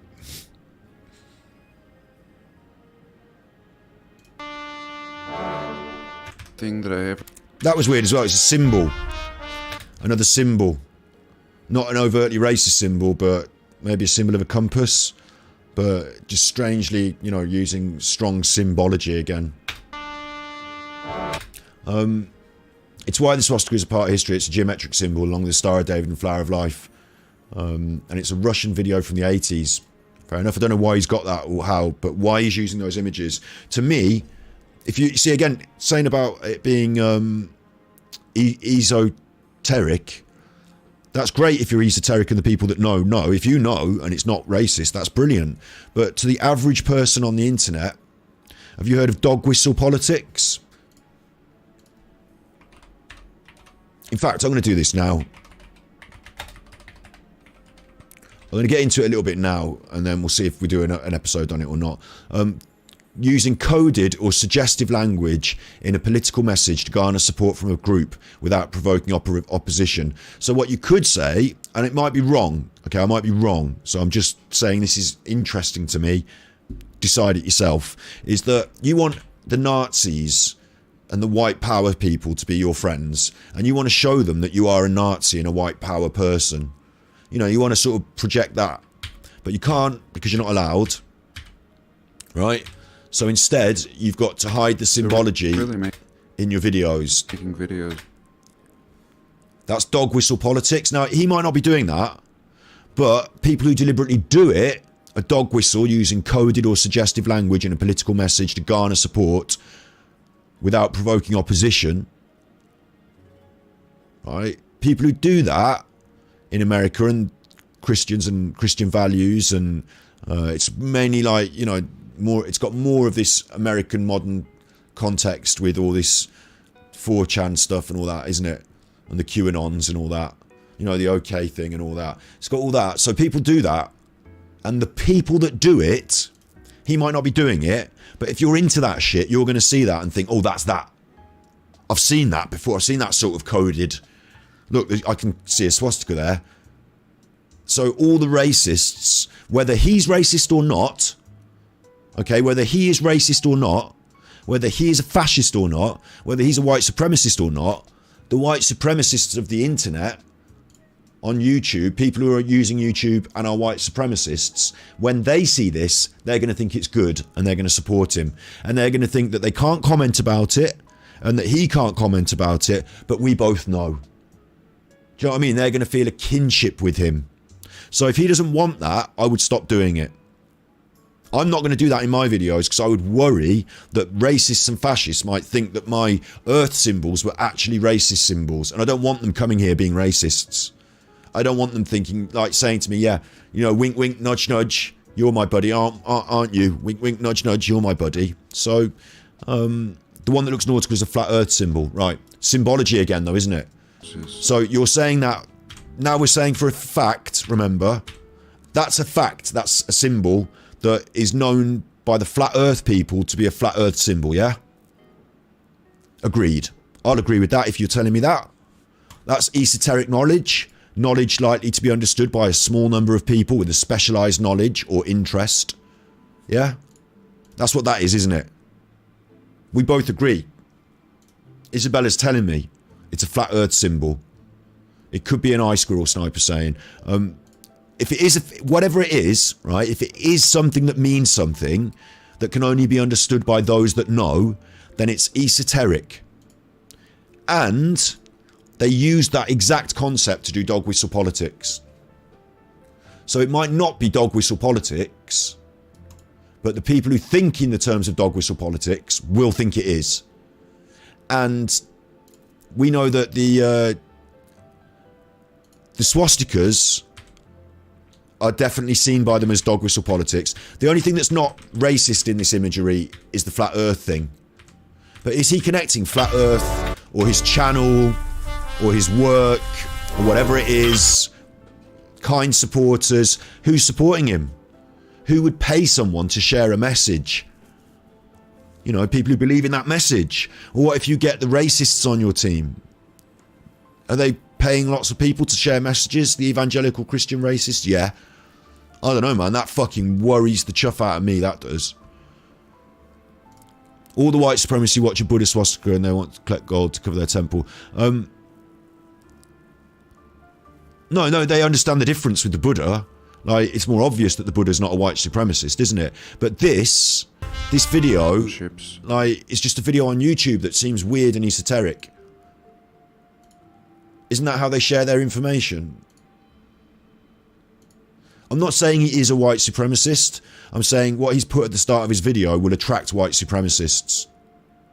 and make them think that he is a white supremacist, because white supremacists do this. They definitely do.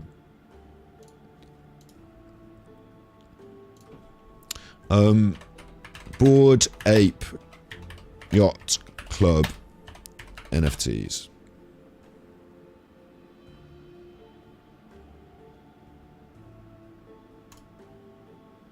This is unethical. The practice. This is an hour-long video, right? So I'm just going to quickly get into the start of it, and then we might look at it again on Thursday. And basically making fun of people to their face, right?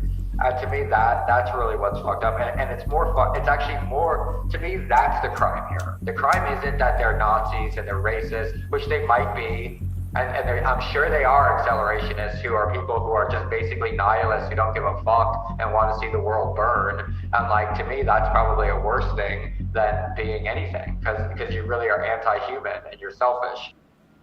What if I told you that one of the most successful NFT collections in the world was pulling off the biggest troll in internet history? Now, trolling is an interesting concept, isn't it? Because you don't have to be a racist to be a racist troll. You just have to know that... You're right, Bug.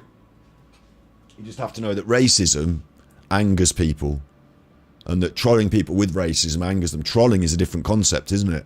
Trolling the internet, being a person that's in the know and he's having a laugh at other people. Trolling is a different concept, but... No, not convincing people that this ugly shit is art, or that it has any value. What if I told you that hidden within Bored Ape Yacht Club was a series of 4chan trolling, racist imagery, and white supremacy dog whistles? And so this video builds a very legitimate case for the idea that this Bored Ape Yacht Club NFTs, which are non-fungible tokens you can purchase on the internet, like a crypto thing, pictures for crypto, and essentially it builds the case that the imagery and the backing of this whole project is racist and fascist in its inception, and that the joke is on all the people buying and selling and talking and trading in this racist imagery on the modern internet, because you're not allowed to put Hitler images on the modern internet.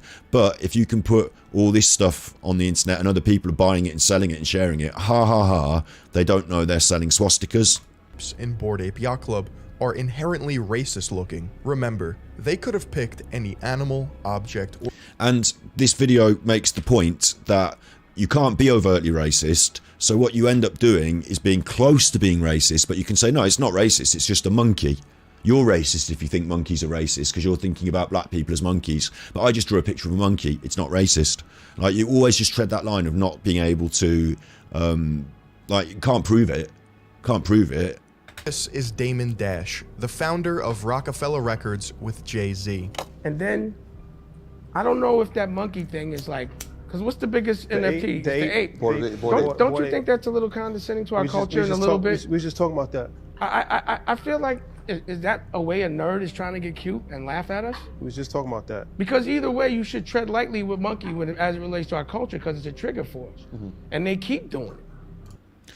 And there's more to it than that. That's the Bored Ape Yacht Club logo. That's the Nazi SS. There's more to it than that. You know, there's an hour of this. They've done so much stuff over the time that the Bored Ape Yacht Club has been going that you are able to draw out and say, oh, hang on, wait, connect this dot with this dot and look, it's Nazis. Connect this dot with this dot and look, it's Nazis.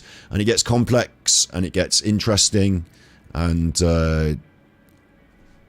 have a common origin, but that African people remained in the state of primitive men, while the Aryan race had developed. Such scholarship was at odds with most anthropological concerns of the day in Africa. He then later lost his position as professor in the course of the denazification after the war. Cole Larson is not highly regarded amongst contemporary East Africanists. Bingo. Bingo the gorilla is a... So they're linking all this other stuff. Look, you know, there's lots of it.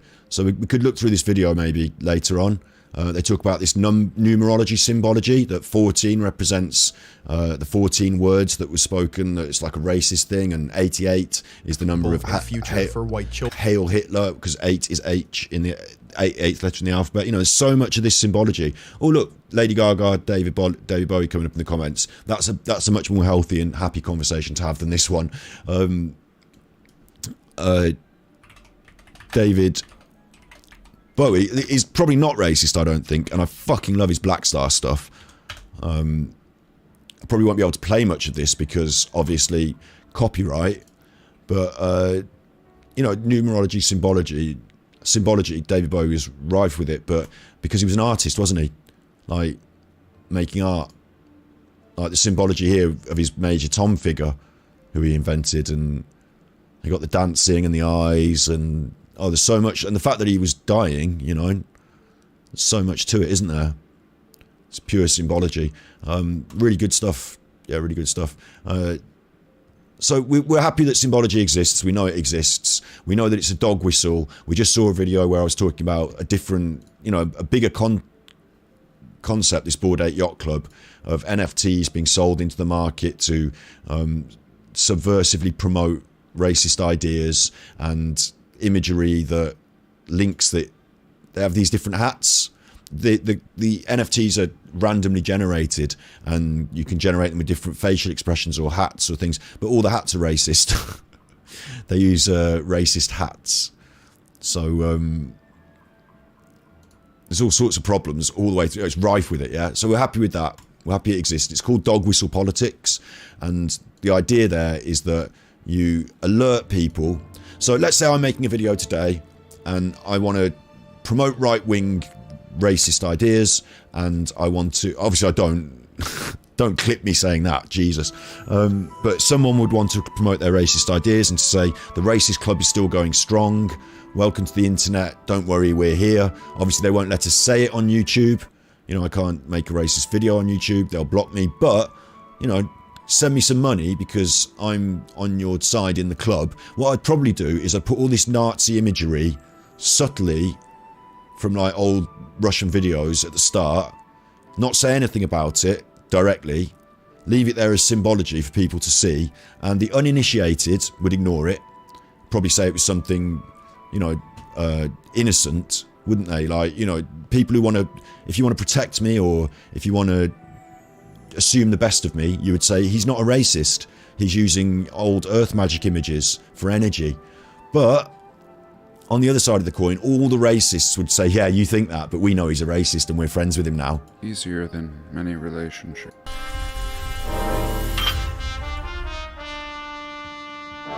So it's interesting, it's followed by that kind supporters thing and that symbology there.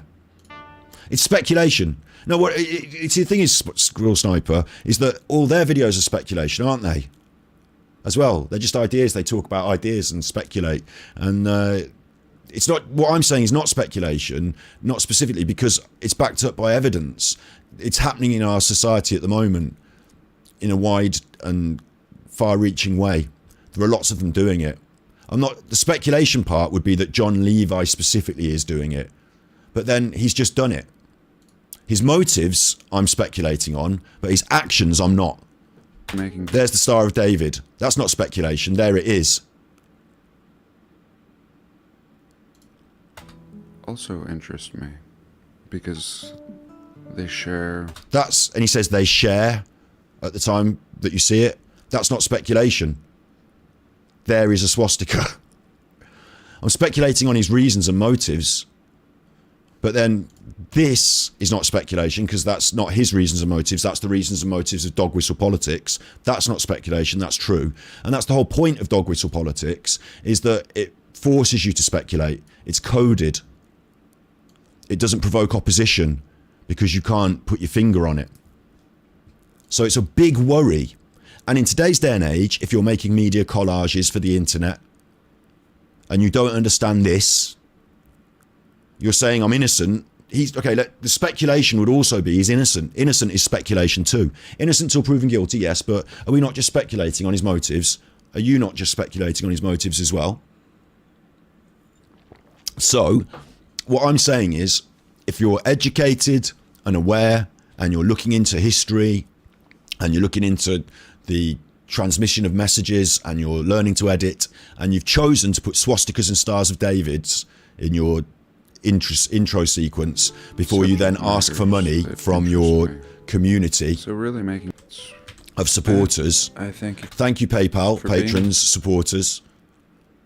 You know, isn't that all just like a little too close together?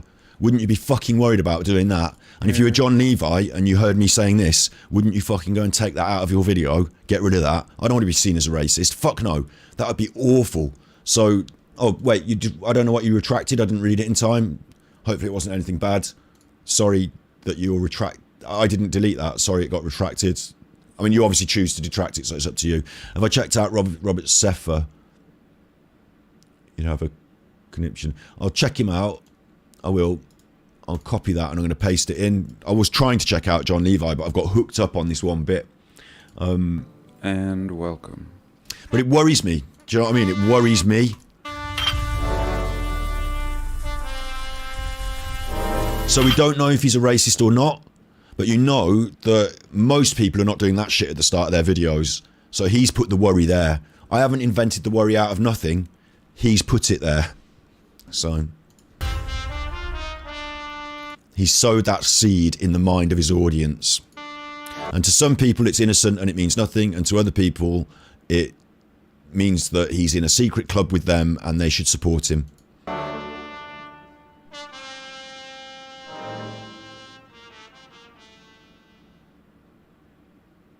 So I really wish that That happened quick, didn't it? Like, you know about these subliminal informations and messages? You know about subliminals, don't you? Of course you do. They all talk about it in the conspiracy world. You know, they're subliminally infecting us.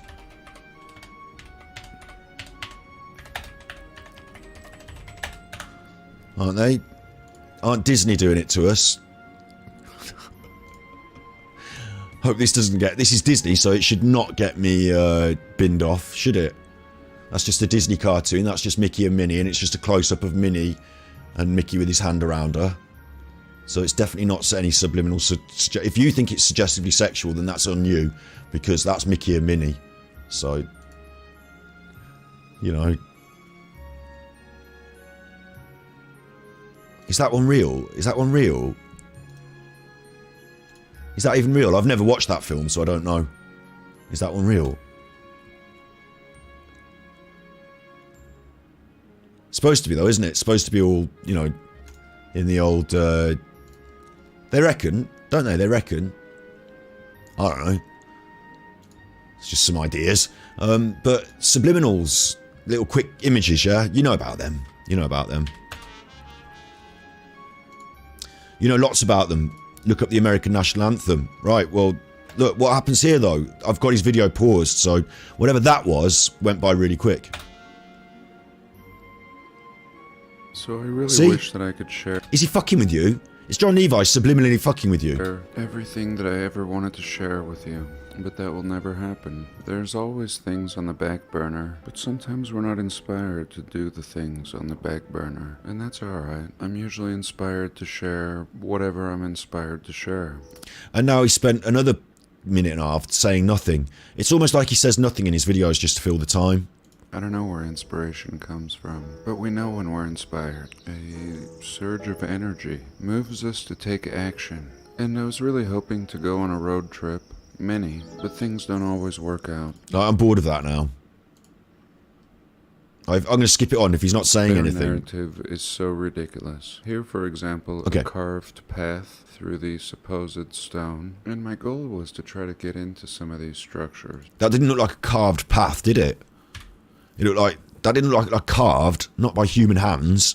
You wouldn't carve a path like that, would you? Like, why would you carve it out?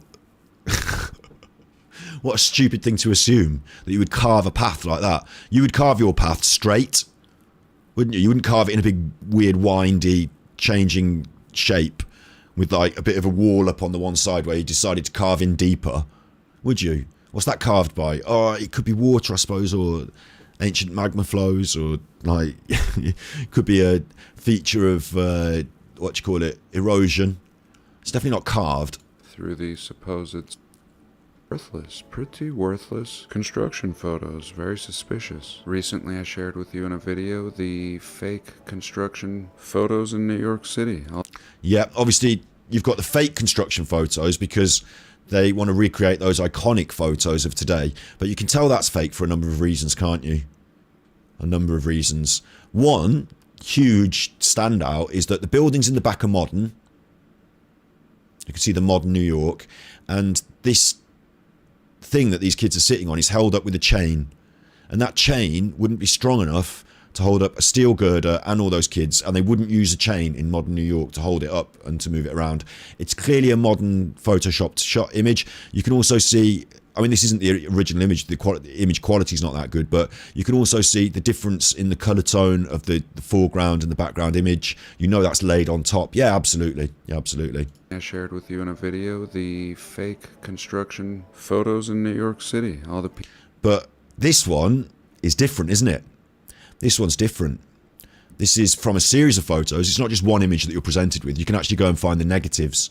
And these people are sat on a steel beam. It's not been held up by a chain. No chains present here. This steel beam is in situ, and they're sitting on it having their lunch. You can also see the background of New York is totally different. Different time, different place. And the photographic difference in colour, these people are more vivid and the background is more pale. And that would actually be the case because of the nature of photography and light. So I'm actually happier with this image. There's actually something in the foreground in front, and it crosses this fellow, and there doesn't seem to be any inconsistency with any, you know, you can Photoshop one of these, absolutely. Absolutely, and this image has probably been post-processed, but the other thing that we've got to back it up, that we know that it happened, is because building New York,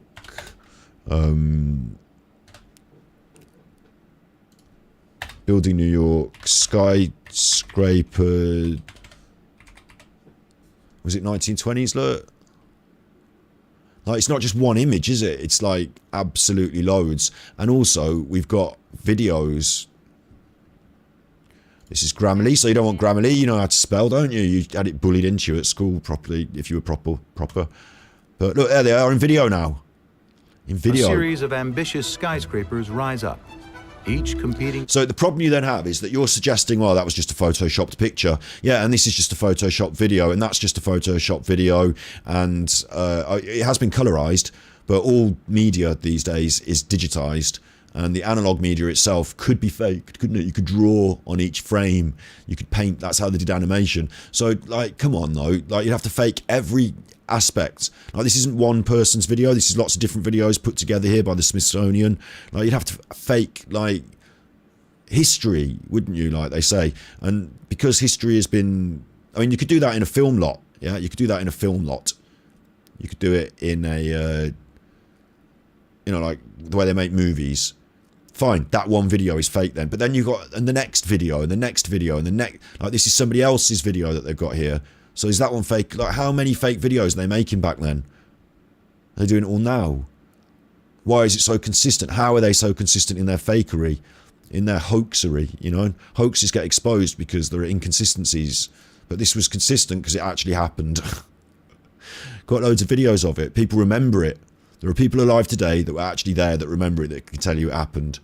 So it fucking happened, so just eat that. Whereas JonLevi's here saying, no, you're fake. People dangerously walking on the beams were actually fake photos, staged. I even showed you a picture of children reenacting this old photo sitting on... So because you can reenact something, it must be fake. Therefore, JonLevi, like, watch this, watch this. Here I am.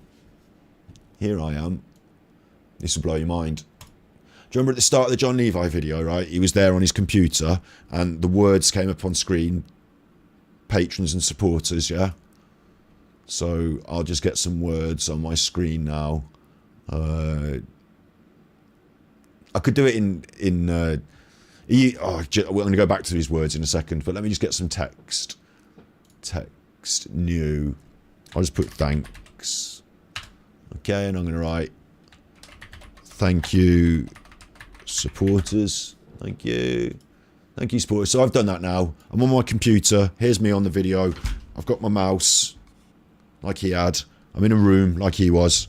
And I've said thank you, supporters on the screen. I've reenacted the start of John's video there. I've reenacted it, yeah?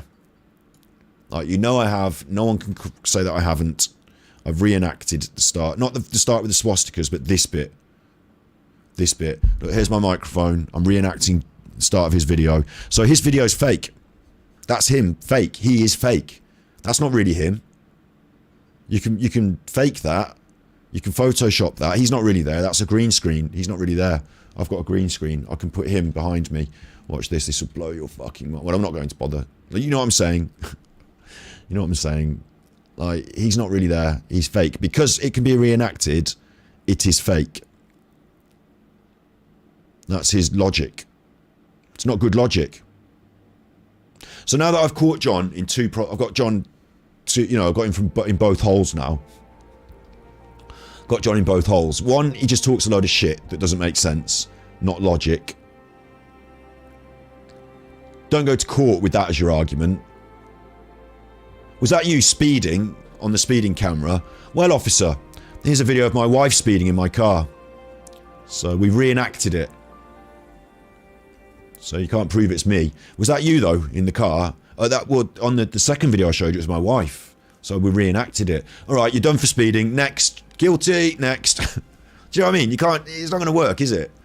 Oh, but we reenacted it.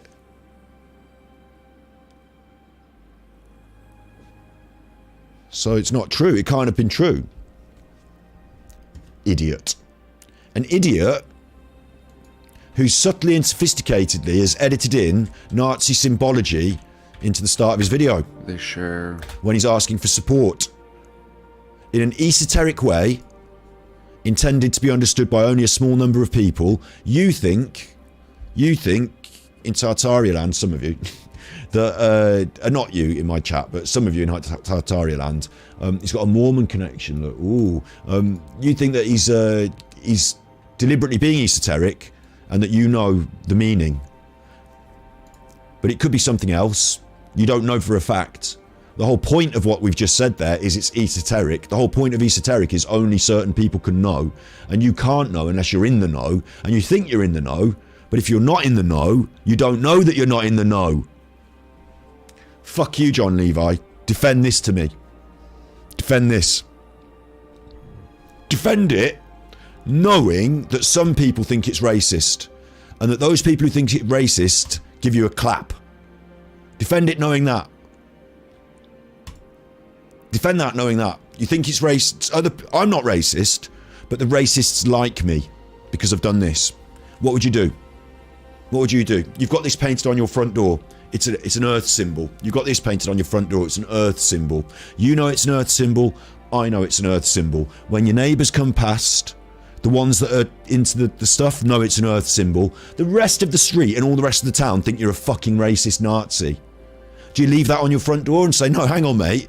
You've all got it wrong. I'm no racist. Or do you go with the flow and say, look, maybe having a swastika painted on my front door, this is the start of his video. This is the first minute in. This is his channel, his work. He's got his name on it. He's put JonLevi Productions. He's worked on it in the edit. He hasn't accidentally done that. That's deliberate. The motivations are esoteric. We've agreed. And it's up to you to know what that's supposed to mean. And if you know, you know. And if you don't, you don't.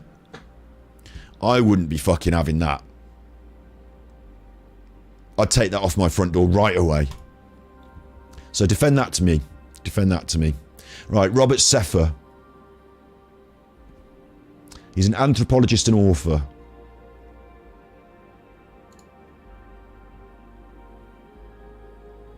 Got esoteric on one of his videos. Mysterious origins of Finland. Debunking out of Africa in theory in 15 minutes. I was looking into the origins of the human species a little deeper the other day, and of course, whilst certain hominids did come out of Africa, there were also other hominids that evolved in other places, and the dominant species, us, was the one that won out. But of course, in our DNA in different places is different historically, you know, way back historically, a little bit of Neanderthal here, or a little bit of Homo something else over there. Interesting, you know. Secrets of esoteric Christianity. I don't know where to start with this. The fourth way alignment. It's getting more weird as you scroll down. There's one with a fucking Star of David on it. The Gnostic and the word Kabbalah. Is that... Go on then, we'll have this. Are you someone who rents their home aged 46 to 50 and struggling with debts over £6,000? If you are that person who rents your own home and you're struggling with the debts, you're in exactly the right market for these people, because this is their demographic. What's my thought about channels using spelling to mean spell as in cast a spell? It's fucking ridiculous. Obviously the word spelling doesn't come from that, and the word spelling as in cast a spell doesn't come from that. Like, if you understand language and etymology, you think they're separate things, and using, like, we discussed this before, don't we? If that's the case, then everything that people have chatted in chat would accidentally be popping off magic here and there. They just wouldn't realise they're spelling it out by mistake. Spelling is not magic spells, Harry Potter. It's ridiculous. There's no such thing as Harry Potter magic spells. They don't work to do anything, otherwise people would do them, and they'd all be in fucking Latin. They'd be in different languages.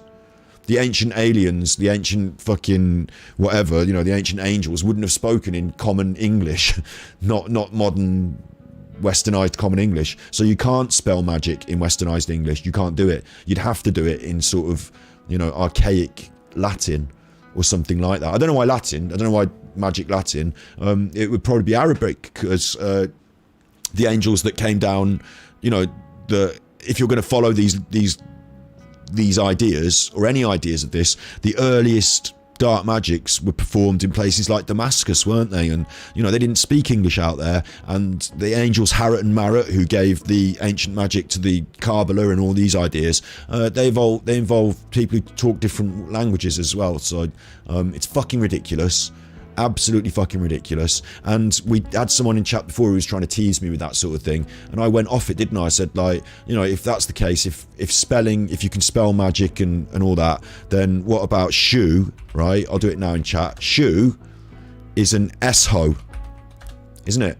It's a garden implement. And if I'm going to use my shoe for gardening, I could use a shovel, right? Which, of course, is a shoe, but the V and the L are added. It's a shoe VL, right? It's a shoe veal. Hose, exactly. Garden hose. My shoe is a hose. And because a shoe veal is a gardening implement, then we can, do you know what I mean? You can just go fucking anywhere down it and just make up anything with words. Because like, we only got 26 letters. Some words are going to sound like other words. It doesn't mean anything. Like Martin Liedtke's post office. Yeah? After, post meaning after, off ice, after we've come off the ice.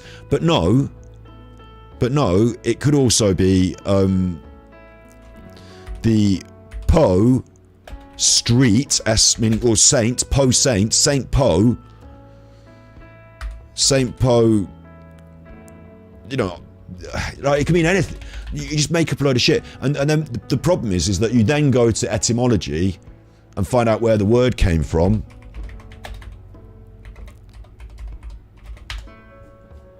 And it's got a Latin meaning from opus, work, and facere, to do, officilium, a performance of a task. And it came through Old French into Middle English. So no, it didn't mean off ice. Ice has never been part of it. It's opus and facere, officimum. And the original word was officium. So the original officium, now we're off isium. I didn't mean ice. So what's isium? Now we've got a rain. Yeah, exactly. Like, but he's an idiot, because rain, like, all you have to do is learn how words come from, and then it shuts down all of that stuff. It shuts it down. Rain is Old English, Dutch, German, Germanic, yeah? Rain is Old French, so they come from different origins. So they're not the same word at all. They come from different places. So no wonder two completely separate cultures can come up with a word that sounds similar and they have different meanings, because that's the fucking words for you. Well done.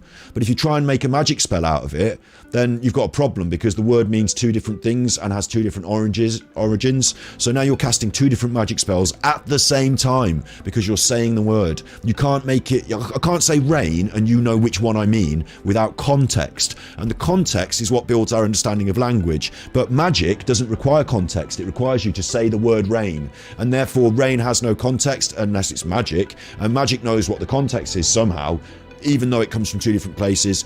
It's ridiculous. The original first language of magic, which language would it be? We've got millions of different languages. How would they choose a language for magic? Who has started the magic and why? Where does it come from? What language do they speak? It's all fucking ridiculous.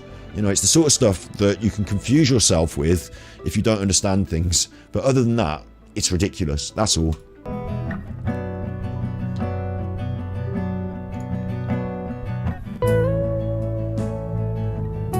What the fuck's happening here? So the first rule of YouTube is get straight into it, right? The first rule, we're not like, you know, this isn't Netflix special. Why haven't I got a video of you walking?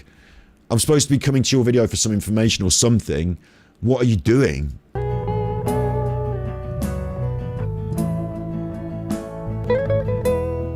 It's like someone who's been to film school or something. You think, oh, I'm going to make a sequence of me walking on the beach. And like, this is boring though. People are going to switch off immediately. It's like a really... What are you looking at? You're looking at that signpost. You got your face on the signpost. Is it a joke because you think it obscures the view, but you went and stood there? There are roughly 3.8 billion people, about half of the world's population, that subscribe to one of the monotheistic Abrahamic religions, meaning the belief in a single, external, almighty God. All right. So appropriately, you've gone to the beach in your full clothes, like your jeans and your shirt, while everyone else is on the beach having fun in the sun. You're in a jeans and a shirt, going for a walk and videoing yourself. Like, what a weird fucking thing to do. That is... Like, that decision alone has got to raise alarm bells for you. He's very keen on the fact he lives in California by the sea and drives a new Tesla. But the fact that he's gone there to film the start of this video, which is not about that, the fact that he's gone there in a shirt and jeans and big shoes while people are having fun in their shorts on the sea, you've got to, you know, don't you think that's weird? Like, let's say, for example, it's a nice sunny day. We're in California. You, me, we're there. And I say, do you want to go down the beach today? You say, yes, that sounds like fun. You know, I say to you, I'll bring the reefers. You don't have to worry about that because we're in California now, you know. I'll bring the reefers. Don't worry about that. Bring me a couple of soft drinks. Bring me a couple of cans of something soft to drink. Bring me a flask of tea and I'll bring you a reefer. We'll go and sit on the beach. And like, you know, you might have brought a little blanket. We might go and paddle in the sea. And we look up and over there on the pier or whatever this is, there's a fella looking at us. There he is. He's looking at us. And what's he doing, you say to me? And I say, it's weird, isn't it? He's got his trousers on and his big shoes. It's really hot today. And you say, why is he wearing his shirt like that, like a smart shirt? But he's also wearing jeans and big clumpy shoes, so he doesn't look smart. It looks like when you go to a job interview, or not a job interview, you know when you have to go to the, maybe a job interview, or a job interview you don't want to get, or like you have to go to the unemployment office or something, so you have to wear a shirt or some shit because you're going to a meeting, but really you're a bit of a scrufter, so you haven't ironed the shirt or your trousers, and you're in your jeans and big shoes. Like, we'd look up at this fellow looking at us down there, and we'd say, who the fuck is that weirdo? We would call him a weirdo, not based on any of his ideas, not based on any of his like conjecture or what have you, just on the fact that unlike the rest of the people on the beach, the majority, unlike the normal people, and I'm happy to be a weirdo myself, mate, I do weird shit all the time, but there's weird shit that's like, you know, making an art display out of books, and there's weird shit that's like sweating your armpits off on the beach, watching people who are on the beach having fun from a distance and being in your full get-up. Go on then, you. Oh, we've absolutely delivered. It's a deliverer. Delivery for Daddy. Daddy got to keep the door closed, he's smoking. Are you coming in? There's Mommy. Woo, it's your Mommy. Right. You know, there's weird and then there's weird, isn't there? There's weird and then there's like creepy, like murderer weird, isn't there? Like there's weird and then there's like creep, like has he got like something growing on his back weird, you know, like there's weird and there's weird. That's not mine. I've opened that before I read it. It is for us. I don't have eyelashes. I don't have eyelash glue. So we wouldn't like, you know, we get a creepy feeling about this fellow creeping on us. Like, he looks like he's creeping on the people, perving on the beach. And also, on top of that, right? On top of that, he's filming himself. So this has taken, imagine, like, it's 43 seconds. This goes on. How long does it go on? It goes on 1 minute and 50. Right? 1 minute and 50 of this. Everyone else is having fun doing their thing. He's filming himself. Like, it seems quite self-important he does. It hasn't taken just 2 minutes to film that. That's taken him like half an hour doing that, hasn't it? Putting the camera, setting it up, pressing record, checking the shot, looking at it again, doing it again. Like, it's taken. I've done some filming of myself, right? I'll show you. I've got to be honest and fair. I've balanced and fair. I fall into this category too. I'm fucking weird. I'm fucking weird. I fall into this category too. I videoed myself out doing ASMR in town, or at least like videoing the town, like taking the camera around the town and videoing it. And people asked me and talked to me, and I felt so uncomfortable filming in town. So what I did was, for the ASMR channel, I took us into my local town for 3, 2, 1, 0. Skip the adverts. Where's my headphones? They're plugged in, so I can't hear it. I've got it. This is Scott. Because I made my ASMR rig so I could take it anywhere. So I was like excited to take it out. I took us to this place that I go watching the river. This is way back. Like, this is 2014, so my mobile phone camera is not that good, is it? But I took us out into my local town. We watch a bit of the river go past, yeah? I took us to a place where it's really quiet. There's no people. Nobody saw me doing this. I hid, essentially. I hid. But I also went to this other place where there were more people. I took the camera around to try and get more shots. The Bancroft and the River Avon. And here, somebody talked to me and said, "What are you doing?" Because what I was doing was, I got my little rig, right? I was trying to be...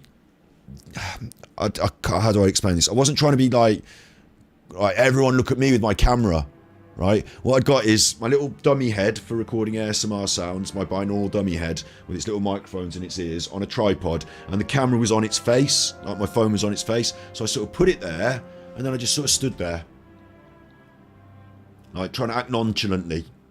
Not like filming myself and being all funny into it. Like, we're in quite a busy part of the town here, and somebody says, "What are you doing?" And you might notice that I'm quite nervous.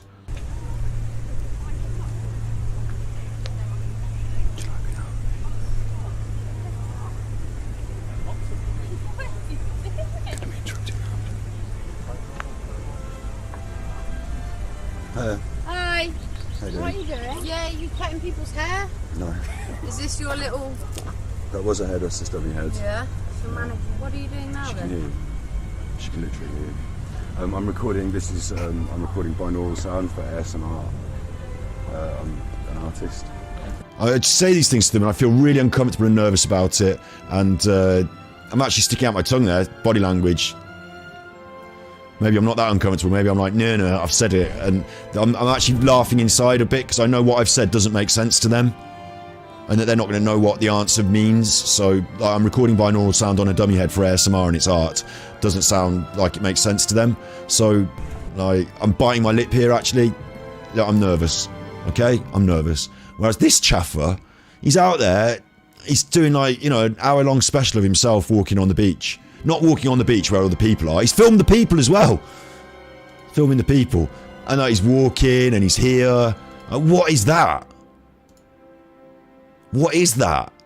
Forget what the video's about. What is that? What is this decision to do this?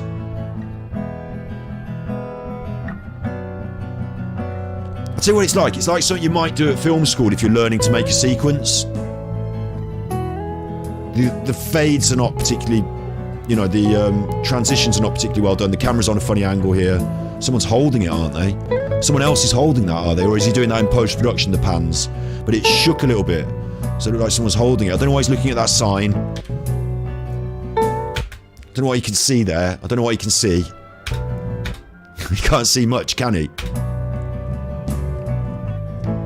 There are roughly 3.8 billion people, about half of the world's population, that subscribe to one of the monotheistic Abrahamic religions. And now he's bringing this in about the Abrahamic religions, right? So what he should have done was he should have stood outside a church, a mosque, you know, those sort of places. You know, like what we call general views is what he's producing here. This package that he thinks is a sequence, him walking around, is really just general views. And he should have just took a few views of, like, you know, church spire, mosque, people walking in. You don't, because you don't want to be like shooting all people's faces, especially in the context of today and terrorism. A really good shot is to take the feet. What? Feet, you pervert. No, but like, you know, people's feet walking into the building. They do it on the news a lot. You'll see people shot from chest down on the shopping streets, you know, busy people going past. You could do that, couldn't you? Meaning the belief in a single...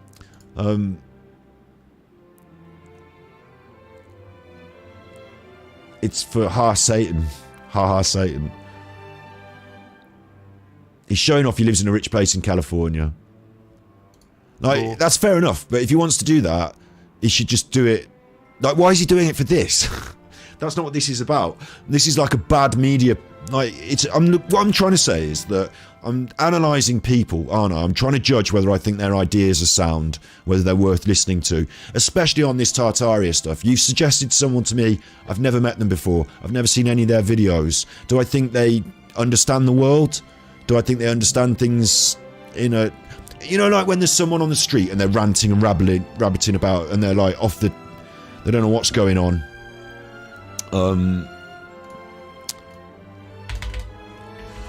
Asmongold reacts gun.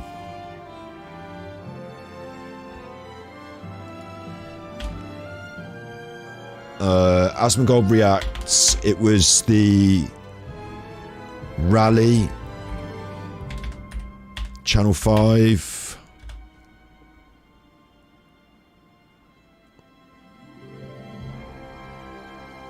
Was it a rally? This is going to do my head in now. I need to bring you this up for context. He reacts to Channel 5. Not Daytona Bike Week. The guns. It was after this... I can't use my brain to find it. There, National Rifle Association. Right, got it. Just a second.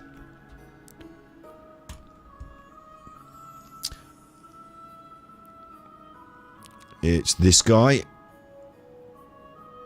So this is a video, like, just for context, this is a video about the National Rifle Association rally or conference that was held just after that Texas school shooting. I'm not going to go on about any of that now. I'm just trying to talk about people and their character. And here is a man protesting outside this arena. We protect our children with a sign that says, "This is a gun-free." Congressmen with guns. We protect our governors with guns, our celebrities. I'm glad he's got that written down. Jewelry stores, banks, and then we protect our children with a sign that says, "This is a gun-free zone." I see that you have Rosa Parks here. Can you talk a little bit about that? Yeah, I met Rosa. I can't wait. This is gonna be good. Yeah, he's gonna have Rosa Parks. I think that, like, what is EDP? So people might. He's a piece of shit about that. I see that you have 2 Mike Lindell My Pillows attached to your belt loops on either side. Yeah, Mike's a... That's impressive. Honestly, like, yeah, in case anybody wants to have a pillow fight. It's like this person, like, I gotta, this is kind of what I said before, is like, these people are, there's something wrong in their head. You know what I mean? Like, this is not a person of a sound mind, in my opinion. This is not a way a normal person thinks and acts and shit like this. And it's like, yeah, this is a person, like, he struggles himself. Yeah, this guy's got problems, man. Agreed? Agree or no? This guy out there with his sun visor, his boxes of pillows attached to his belt because they represent Donald Trump's sponsor, and Rosa Parks around his neck with a mugshot and his unborn women's rights sign and confused state of presentation. Like, Asmongold's basically said that he's, he's got something wrong in his mind. Well, no, he's not completely, like, barn pot loony, put you in the loony bin, lock away the key. You know, like, he's not that, is he? Like, but he's not, like, on a normal 9 to 5. Not even like normies are great. Normies are not great, are they? I'm not a normie, you're not a normie. But, like, we've got different ideas. We're a bit like this and that ourselves, aren't we? But we know how to, like, dress.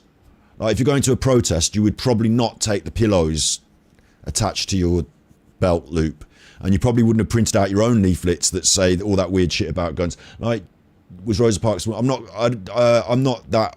Honestly, I don't know enough about American history to give you a full biography of Rosa Parks. I know she was involved in the civil rights struggle. I think she was the woman on the bus, but, you know, I'm not getting into that really. What I'm getting into is, if he wants to present you with an argument about Rosa Parks, pro, con, whatever, wearing her image around his neck on a lanyard at the same time as the pillows and the sign and the gloves with the fingers cut out. Do you see that what we're saying here is that if you met this guy, like if you were on a bus and this guy was on the bus, you would pick him out amongst all the other people as being a bit abnormal, a bit weird, not necessarily in a good way. And if he said to you, listen, my friend, I want to talk to you about a political party. I want to try and influence your vote. Would you say, sit right down, let's hear what you've got to say? Or would you say, I don't know, you know? And if he did try and influence your opinion and starts talking like this, like he's got actual problems, like his brain doesn't work the way it's supposed to work, and there's just shit wrong with him. It sucks to see people have this happen to them. It is. It's an actual mental health issue. I agree, it's a mental health issue. And this is a little bit more firm, and they're the best pillows I've ever had. Which one do you prefer? I prefer the softer one, the medium fill. That's great. The standard's a little tough on my neck. He's got 2 pairs of glasses on. Did you enjoy his pillows prior to his endorsement of Donald Trump? Well, they've been around for a long time. I couldn't afford them. He cut the price in half now. Here's a tip. Don't order them through the mail because they come wrapped up with no box. Go to Walmart, get them in a box. The box is going to be worth more than the pillow. So, see how this guy's interesting, and he's got interesting ideas. Context you need to understand a bit.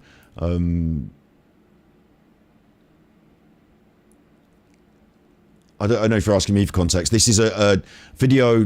The context is Asmongold is reacting to a video that's made by Channel 5 News with Andrew Callahan, who's really funny. He goes around America, but he doesn't make people look stupid. He just interviews people who are interesting and they look stupid. And he's sort of a commentary on America, social commentary on America's underbelly. And this was outside the gun rally that they had after the American school shooting. I don't know what this guy's political persuasion is. I think he's pro-Trump. But what I'm trying to say, and the point I'm making, is that that guy's pretty tame, actually. USA breeds crazy by default. Is that we all agree on a certain level of balance, imbalance. You can have different ideas. You can have, you can go against the grain. You can be alternative and hippie, or what I like to call, hippie woo magic and all that shit. You can go as far and not be mad and still be quite sensible and, get your shopping done and, dress normally. Do you know what I mean? But also you can lose your mind a bit and become a bit disorganized and out of control. Do you know what I'm saying? Like, we accept these people exist on the spectrum. So when I bump into this guy on the street, I'm less likely to take his opinion to heart. I'm less likely to, I'm going to, like Asmongold does, I'm going to worry about his mental health, really. That's what I'm going to do. Now consider this. This is YouTube, yeah? How to make a good YouTube video. Watch this. Oh look, there's a million tutorials. Oh look, there's a fucking million tutorials. Aren't there? There's a million, the information's out there. You don't have to be a fucking, lunatic idiot, weird. Do you? You don't have to. But from my first impressions of Robert Seffer, my My first impressions that he's given me, he's chosen, his choices.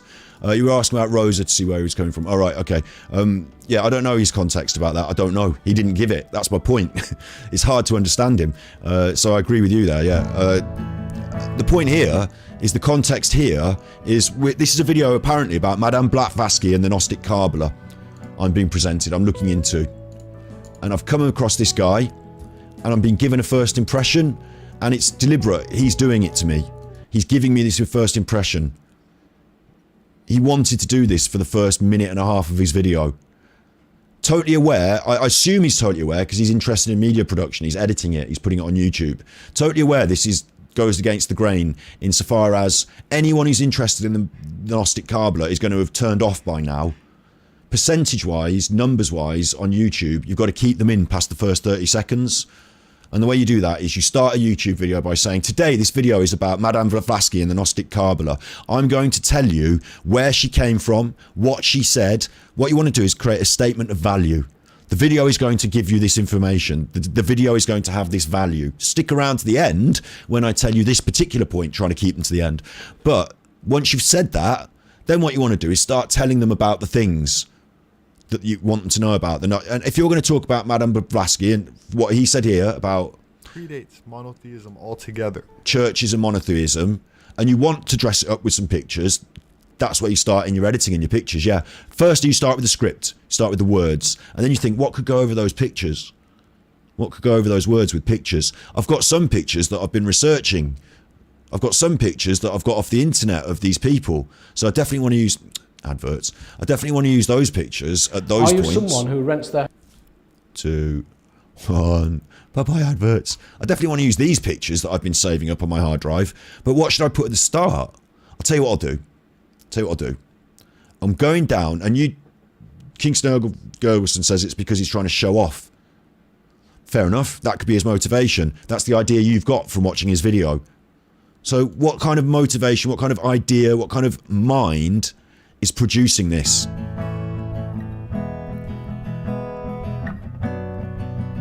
It's weird because they don't see that this is actually kind of cheesy. They must think this is good, or maybe they're making a joke. Maybe it's satire.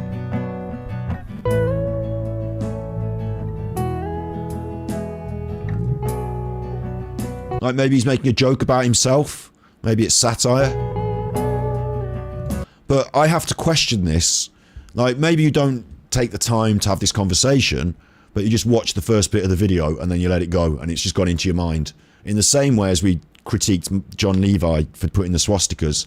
This, in my mind, is like as weird as a swastika. In fact, the swastika I can understand. I can understand it.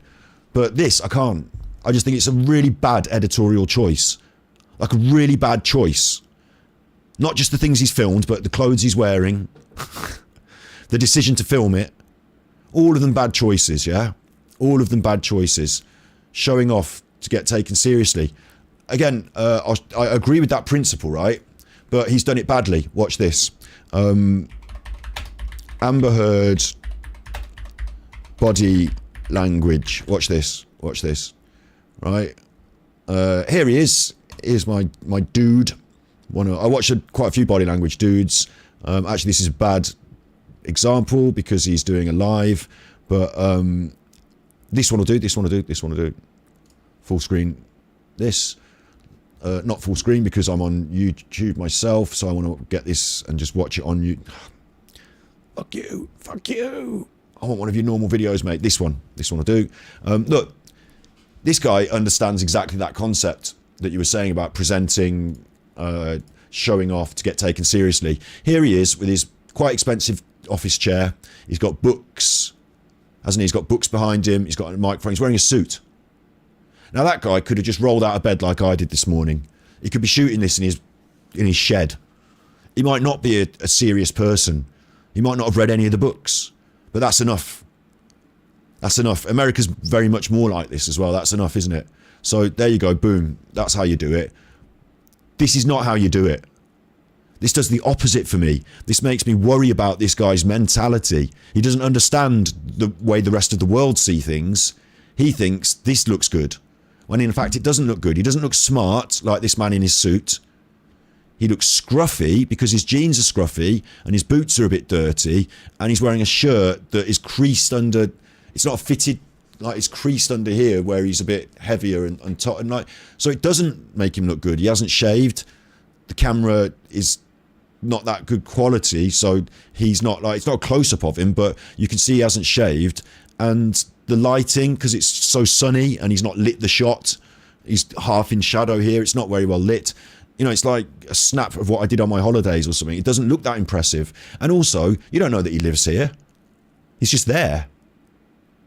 So he doesn't claim, like, if you want to claim that you're doing well wealthily, you don't stand on the public beach. You go to the top of the skyscraper in the penthouse and shoot it in there. Or you go to the posh, you know what I mean, the expensive looking set and shoot it there. You have a bit of professionalism about your work and you present in that way. Lawyer Amber Heard. Oh, that's right. It's not going to come up, is it? Because it's going to have her lawyers. But lawyer reviews. This guy is a lawyer in America, right? And he wants to appeal to the criminal element. He's a defense lawyer, so he defends people who have done crimes, right? And in America, you might laugh at this in England, but it's different in America.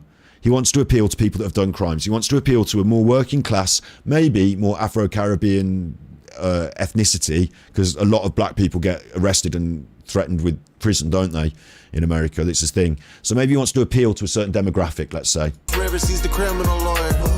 Bruce Rivers, he's the criminal lawyer. Bruce Rivers, he's the criminal lawyer. And what he do? And it's gonna react to all the self-snitching. So he actually works as a real criminal lawyer, and he's got a YouTube. And what's he got on his table? He's got a gun and a hat that says "Stop Self-Snitching." It looks a bit Trumpy, doesn't it? He's got his office. He's got his, you know, he's doing the same thing. He's just wearing a shirt. He don't have to be that clever or anything. You don't know. But he's wearing the shirt, the cufflinks. He's got a computer. He's got the certificates. And that's how you do it. That's not. Even if I don't agree with this guy and I think he looks a bit cheesy myself, and I think, you know, I laugh at this in England because what's funny in England, in America you get books and a room and then you're a lawyer, like books in a room. But in England,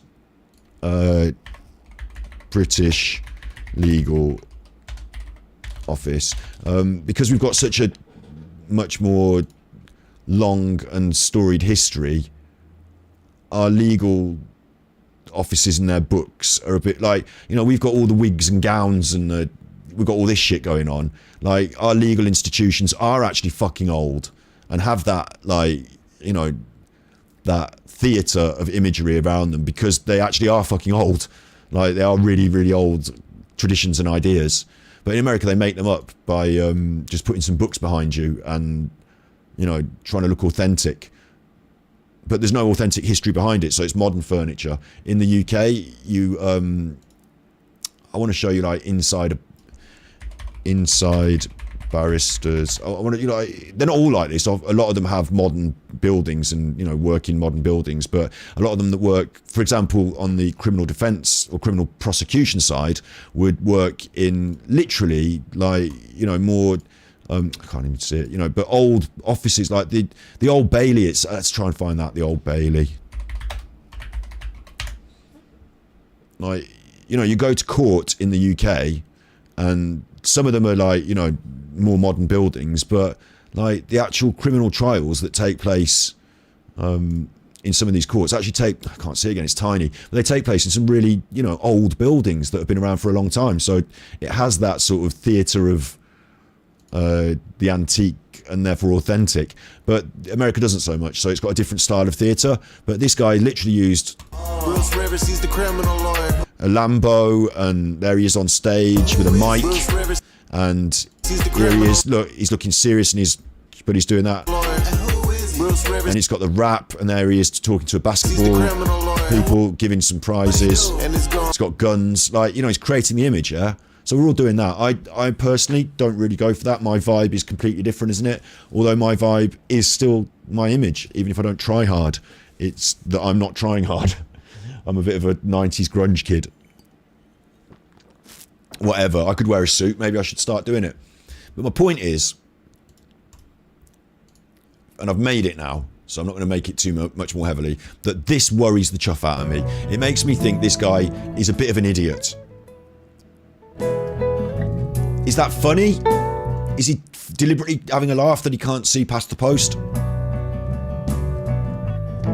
I think it's supposed to be funny. 3.8 billion people, about half of the world's population, that subscribe to one of the monotheistic... Like, you could make your YouTube content so much better with the... I don't know what the content is like yet. Don't know what he's saying, but you'd start with like a little thing of like, you know, all the people, like maybe do the world as a pie chart and say, you know, this amount of it, or like population of the world and this number, and they subscribe to it. You could do a little graphic, or you could go and stand in front of a church and talk about it, but this is meaningless. Abrahamic religions, meaning the belief in a single and yet a choice external almighty God that is all-knowing and all-powerful. Ironically, Judaism, Christianity, and Islam also have esoteric or hidden aspects which certain sects subscribe to that are often regarded as occult or mystical versions of their faith, which do not focus on dietary laws, traditional observances, or rituals overseen by clergy, but rather seek a direct experience of divinity itself, absent of any rabbis. Well, that's a bit of a stupid thing to say, isn't it? Because the whole concept of Islam is that you are directly in touch with God. That I don't like the whole concept. You know, there isn't a rabbi in Islam. There isn't a priest in Islam. What you have is someone who would lead the prayer, and that is not somebody special or like, you know, super. It's another Muslim, equal to you, and they lead the prayer simply by, you know, saying the words first, and then you follow them. It's not like they're in charge of you. But you do have an imam, and an imam is someone who's read the Quran completely and can recite it and understands it, and you can become one. So like, it's not that you have like someone closer to God than you. In Christian and maybe rabbinic, I'm not authentically educated on Jewish tradition to know, but certainly in Christianity you assume the priest has slightly more, you know, he's closer to God than you, has like, you know, they got the direct line, you have to talk to them and ask them. Do you know what I mean? Like they're priestly, they're divine, aren't they? Like nuns, they're close to God. But the idea is in Islam is that you read the Quran, that's your connection to God, so you and God have a one-on-one, like God, everyone's equal under the eyes of God, and everyone has a direct relationship with God. That's like one of the principles of Islam. Like, so what he said there doesn't really make sense. It's like he doesn't understand things properly. Priests or imams. Imams, he mentioned them. So there you go. It's like he doesn't understand Islam properly. So he's hello capital K with the breaking news. I'm not an expert on the Jews. This is the news. Not an expert on Jews. I know a bit about them though. Well, don't get me on that, because now I'm going to sound like that other chuffer who was putting the swastikas at the start of his video.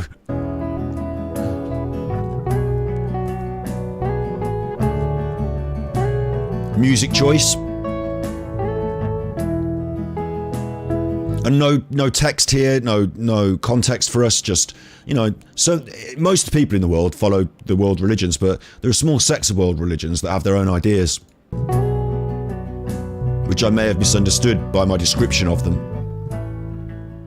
While many consider personal spirituality outside of organized religion to be New Age, in reality, there's nothing new about it. And in fact, the concept of direct communication with an internal God or higher self predates monotheism altogether. And of course it does. At least during the Holocene, starting with Akhenaten and his worship of a singular divinity. A picture of Akhenaten, where are my pictures? Represented by the Aten, sun disk or sun god. Madame Helena Blavatsky was the 19th century's most famous mystic. And here we go again, right? We're talking about her, yeah? Okay, we've got a video about her. I don't know if this image on the right is pertaining to her, because so far, what I can see of his media production, the images don't have to pertain to what he's saying. But here we've got the snake eating its tail, the symbol of a robberous nature going on forever, infinity. Around a Judaic Star of David, inside of which there is an Ankh, a religious or symbol of Kemet, and atop this is adorned with a swastika, And then we've got this symbol of, it's Buddhist, isn't it? The Om symbol, symbolising infinity. But there's nothing Islamic here, and I suppose the Ankh could be considered Christian, an early Christian symbol, but there's nothing specifically Christian. So we're not going on all the religions. There is no religion higher than truth. That shows a misunderstanding of religion. Although, it's a confusing statement, because if religion is true, then... I mean, religion is a separate concept than truth, isn't it? It's like a different sort of thing. Like, if God is real... then if God is true, then there is no... I mean, it just... I don't know. It's a tree falls to the ground and nothing falls to the... Does it make a sound? You're still waiting for me to come out as a proud flat earther. It's not going to happen, is it? I'll tell you what, if flat earth, the one thing that really fucks me off about it, right, and I'm just going to say a few things now just because I feel like it. One, water goes down. It leaks. It drains away. If there was a crack in the flat earth, it'd all sink out the bottom. We better fucking hope it don't. I see it going down into the ground and I think that fucking water's going down into the ground. I hope there's a water seal at the bottom. I hope they've got it sealed at the bottom of the flat earth. I hope that ice wall around the edge doesn't melt in any way, shape or form, because then the water will escape and we'll have none. We'll run out. Why has no one dug through the flat earth to the other side? Why can't you just keep digging down until you get to space? What's underneath? Why has no one gone over the edge of this ice wall? Why has no one even gone to the ice wall? Can't you just fly a drone over the fucker? All the explorers, all the people we've ever had, all the, the human nature of exploration. Why ain't anyone doing this? Why isn't anyone, in all the years? My granddad used to say to me when I was a kid, he said if you dig a hole big enough, you'd eventually get to Australia. So I used to dig in the back garden to try and make a big hole and get to Australia. And I wouldn't have got there, would I? I'd have come out the bottom and fallen off into space. Why has no one done that? We've got the equipment, haven't we? Mining. People are always digging. They're going places, people. They're always off over here and off over there exploring. Why has no one explored the edges? It can't be that it's just too difficult, because there's nothing in, we've been up the mountains, we've been into... Well, we haven't been into space, have we? Well, space, but... Do you know what I mean? Like, if it's just a big wall of ice, just take a warm jumper, you fuck arse. Bring me some photos. And Medium. Co-founding the... But what we've got in this video again is we've got this symbology come up, dog whistle symbology. It might not be pertinent, but maybe it is, I don't know. It's there though. Theosophical Society in 1875. She aimed for a synthesis of science, religion, and philosophy. Right, did she? Did she? We've gone on this mad tangent today, you're right, and it was suggested, so we're going for it. Russian author. She co-founded the Theosophical Society in 1875. She was a leading she's a theosoph. Born into aristocratic Russian society, she argued the mainstream spiritualist idea that entities contacted were the spirits of the dead. She argued against that. She was a spirit medium. And people called her a fraud. Oh no, she befriended Henry Steele. No, she was a spirit medium. She went on stage pretending she could talk to spirits. Hang on, wait. She embarked on a series of world travels, visiting Europe, the Americas and India. She claimed during this period she encountered a group of spiritual adepts, the Adepti, the masters of the ancient wisdom. She met these masters and they sent her to Tibet and they trained her to develop a deeper understanding of the synthesis, religion and philosophy and science.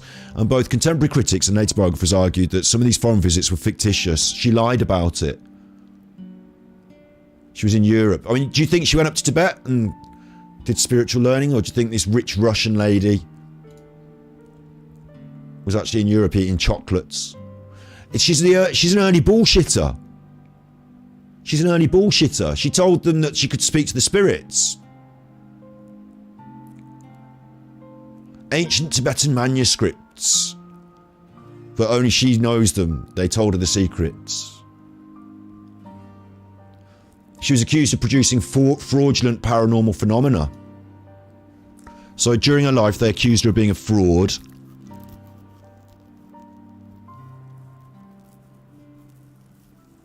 And it's all peppered with all sorts of, oh, she's made this is her symbol. She made that up, she drew that.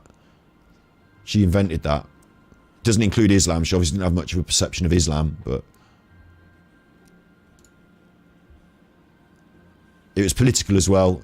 Hatred for oppression. She didn't like the domination of Christianity or British rule in India.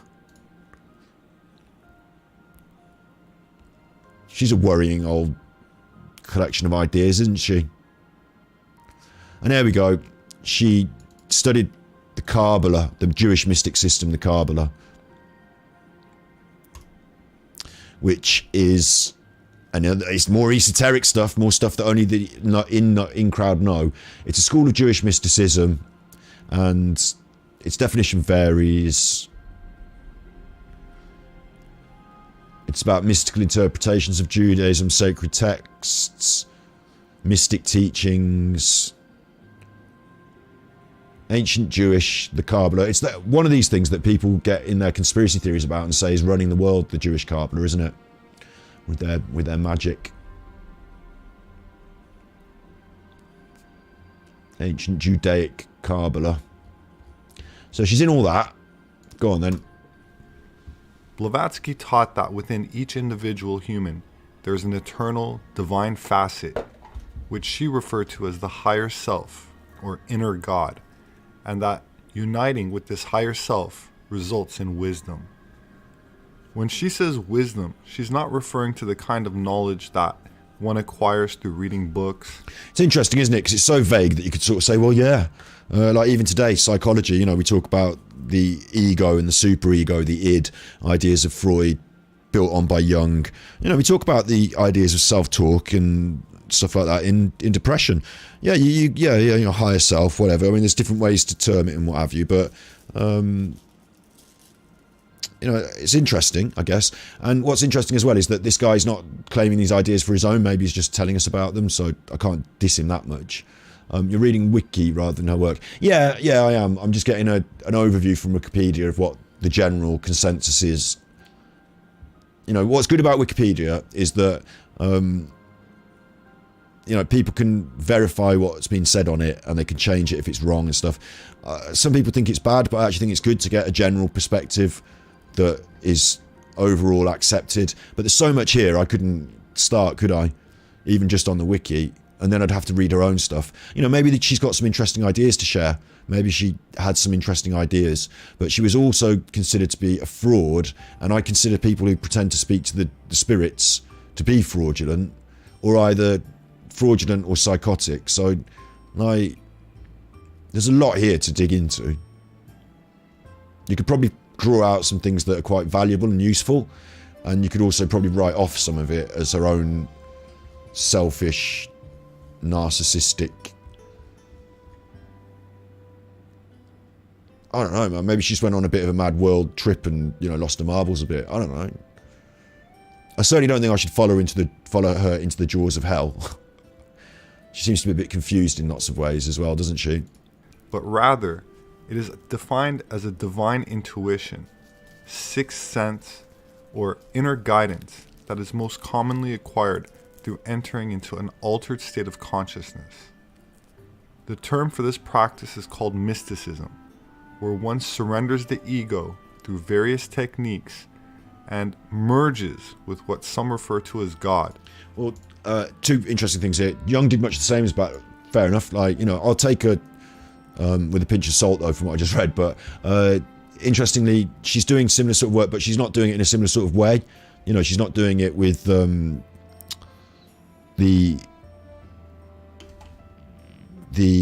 cross-referencing of her peers. She's not doing it with like, she's doing it by going out and taking a load of mushrooms in India. Like, I don't know, like,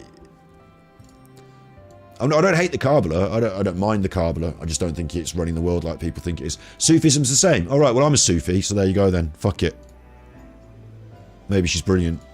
And others believe is one's own subconscious mind. An altered state of consciousness is not the only time that one can access the wisdom of the higher self. But I dispute this about these higher states of consciousness and altered consciousnesses, because I believe based on some of those ideas about the ID, the id, and the ego and all that. I think it's all there in your mind. I don't think it's inaccessible. I think some things like our subconscious are inaccessible to our conscious mind, and that's the way our mind works. So, like, having access to your subconscious is just like the thoughts are there. I've got it now. I've got access to it now. I don't know if taking a load of mushrooms made me see. I certainly saw some shit, but that's because of hallucinations and the nature of psychedelics. And then I might feel to myself like, oh, I saw through the veil there. I see something different. But actually, I think that like my ability to imagine things is me actually accessing my subconscious. I think people forget how wonderful our brain really is. And like I said earlier, all the images I'm looking at now on the screen are being constructed by my brain in my subconscious. So I've got access to it. I'm looking at it right now. For example, we've all had the experience of thinking about someone right before the phone rings, and it's the person of whom we were just thinking of. Right, that's stupid though. That's stupid. Coincidences like that are stupid, right? Derren Brown totally blows all this shit. If you watch a lot of Derren Brown, read a lot of his work, you'll never think this sort of rubbish is... Right, number one, you think of people. Who do you think of? The people you know. Yeah? You're not going to think of someone you don't know. You can't. Can't sit here thinking about someone in China and what they're up to. I don't know them. I can't even think of their name because I don't know it. So I can't think of them. I can only think about people I know. Okay, so I'm going to think about somebody I know. What are the odds someone I know is going to call me on my phone? Happens sort of every other day. Agreed? Disagree? Happens all the time. Someone you know calls you on your phone. Yeah? How long have you been alive? Quite a long time. In that time, how many people have called you on the phone? Quite a fucking lot. How many of them have been people you know? Pretty much all of them. Quite a lot of the time it's someone you know. How many times have you thought about someone you know? Fucking loads. So statistically, is it likely that you're going to think about someone you know and then they're going to call you on the phone? Yes. Very likely. The other day, I called my sister, or my sister called me, and we did one of those where I pressed it and she was there. And she was like, oh, I didn't even hear it ring. I was calling you. You were calling me. I was calling you. We're psychic. Brother and sister, psychic. No, we got used to calling each other at the same sort of time of day. We don't put a time on it and say, I'll call you at this time of day. But, as the afternoon comes and we're about to get on the computers and maybe play a bit of Fortnite, she might give me a call. Happens every now and then. So it's no surprise that coincidentally we did it at the same time. Wow, because we, are just fucking human beings doing similar things over and over again. So it's not a coincidence that happens. What happens is your human brain is designed to register patterns, to seek out and look for and see patterns. You're not that aware and educated about statistics because you didn't do a degree in statistics. So when things happen, you're, ooh, that's spooky, isn't it? Come all the way out to America and I bump into you here. Imagine that. Imagine you go to New York and you bump into someone you know from England. That is fucking amazing. Although you bump into people you know or you don't actually, a better way of saying it is, imagine you didn't bump into someone you knew around the world ever. That would be weird because you know quite a fucking lot of people and you go a lot of places and so do they. So it's quite likely you might bump into them. Okay, New York's a bit of a reach, isn't it? What are they doing there? Well, they've got someone you know is probably somewhere. And the fact that you're there increases the odds of you bumping into them by like 100% because you're there. That's half the battle. So it's not some weird mysticism. It's that you're an idiot if you think it is. And of course we think these things because we're human. The traffic lights, right? In the UK we've got these traffic lights and you press the button and you wait and then the traffic lights turn the colour and then you can cross the road. Some people think that if you go like tap tap tap tap tap tap tap tap tap tap tap tap or whatever, or twist the thing underneath, or tap it fast, or flash a light at it, or something, that it will, or jump on the floor, that it will set it off and it will make it change. And they think that because once they came to the lights, they pressed it and nothing happened, and they're waiting, they're bored, and they went tap tap tap tap tap tap tap, and it changed. And they're like, shit, I did that. No, you were waiting and you were bored, and then you started tapping it and it changed. You put 2 and 2 together and made 5, mate. That's all that is. That's just being human. If you look at the statistic analysis of phone conversation calls, when they're made, times, if you statistically analyse how many thoughts you have in a day and how many times you think about people you know, the likelihood is that someone's going to call you and you're going to be thinking about them. It's really likely, in fact, not unlikely. Another way to look at it, is it likely you're going to win the lottery? No, it's not, is it? It's quite unlikely. It's It's very unlikely you're going to win the lottery. You've got to buy a ticket first. It's unlikely. But every week someone wins the lottery. Since the lottery's been started in the UK, right? UK lottery start was 1994, and we're now in 2024, so we've got 30 years. Yeah, 30 years number of weeks. So that's 1,564 weeks. But let's take that number and then let's double it, because you've got the Euro Millions and you've got a midweek draw as well, but the midweek draw didn't start till more recent. Anyway, let's just double it. So times 2. Yeah, now we've got 3,000 lottery winning weeks. 3,000. So there's quite a lot of people that have won the lottery, isn't it? Every week someone wins the lottery. It might not be you, but the statistical chance of someone winning it is like 1, absolute guaranteed. And it's happened 3,000 times. So all of a sudden it's not that unlikely. It keeps happening. Every week, what's the statistical probability that someone wins the lottery? 1. Guaranteed. Happens. So why are you saying it's so... Like, if you win it, oh, this is 1,000,000 to 1. It's billions to 1. It could never have happened. It must be the gods in the stars did it. Well, no. It happens to somebody every week. You're not special. No, it's just the way your brain looks at it. So...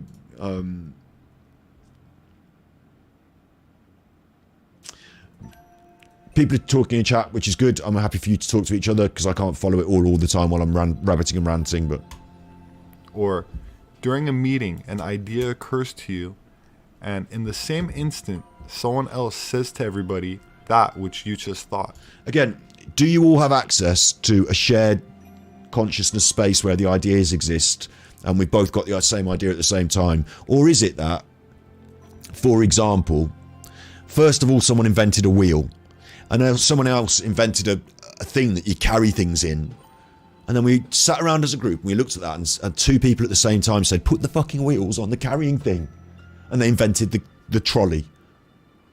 Now, in another part of the world, somewhere else, they've got their wheels and they've got their carrying things and they're looking at them.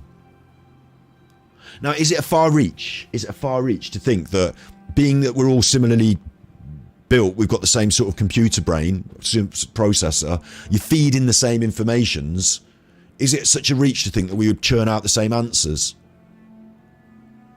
Sat in that meeting, you've had an idea, so is the person next to you. Well, it's because the fucking idea is obvious, and the things that put you to the idea, the 2 and the 2 that are needed to make 4, someone's in front of you waving the 2 and 2s around. Have you never been in class where, like, they ask you a question and you all have the same answer, but maybe slightly differently, and but it's who's got their hand up first? In this world, when they invented electricity, there were about 10 different people inventing light bulbs. Only one followed on and, you know, made the big shebang and was the main one, but it wasn't just one person invented the light bulb. You don't have these light bulb moments where one person has an idea. You get some people who are quite exceptional and have more ideas than others. You get your Da Vinci's. Yeah, you do. But then you get some ideas that are pretty fucking obvious, and average-minded people like you and me, not you, you're smart, not you, sorry, that was rude, not you, you're smart, hey Riam, but the average-minded person like me, who's a human and has got a brain that was evolved from a monkey brain, you know, we think things are, oh, spooky and but no, more like obvious. While some dismiss this phenomena as mere coincidence, students of the occult, or Gnosticism, would consider these to be examples of telepathy. I don't like the way in his video he's just throwing out these conjectures, not telling us what Gnosticism and the occult is, not going into any depth on that. I'm not going to look it up now myself, because we've already looked up quite a few things on this video, but... perception and transmission of feelings and ideas at a distance. What's that picture for? The English language term telepathy combines 2 Greek words. Right, telepathy is silly again, because, like, it's quite possible that we could communicate non-verbally, yes. I just did it then. I nodded my head. And you know if someone's getting eggy, they don't have to tell you. You can see it in the way they are. It's not telepathy, is it? We've got another form of conversation, non-verbal, body language. So, like, that makes sense. On the other side of the coin, you've got the men who stare at goats. In America,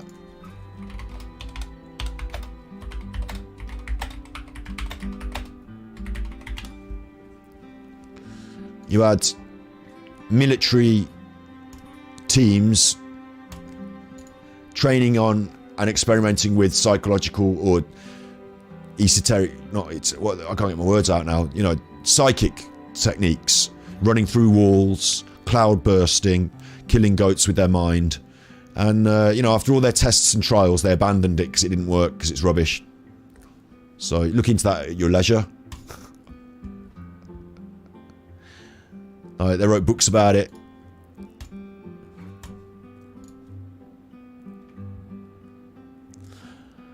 It's just, you know, what more? I don't need to say any more about that. So I'm interested that he's making this video. Tela, which means Autodidactic, which were opposed to Judaism politically. I think that was a naked woman then. Passing of one's physical body. She wasn't. She was wearing clothes, so don't get me banned off the internet. So he's telling us some history, maybe. That's all. History that the Tartarians don't... This is interesting. All that to be said, right? I don't know if he's a Tartarian or not, but if he were to be a Tartarian, what he's just explained goes against Tartaria, doesn't it? Really, I think he's less offensive than those people because he doesn't seem to be claiming ownership of these ideas. He just seems to be spreading information about historical confusions. Maybe you've got a favourite video of his that you think is like particularly obnoxious. There's another unbelievable. Ancient Aryans around the globe. So now he's got like Nazi symbology on his... There's another one. Origins and History of the Fez. He's talking about the symbology of Nazism again, but using it in his thumbnail, so it'd be attractive to the Nazis. I probably wouldn't go there myself. I wouldn't do a channel talking about, you know, ancient Nazi symbology.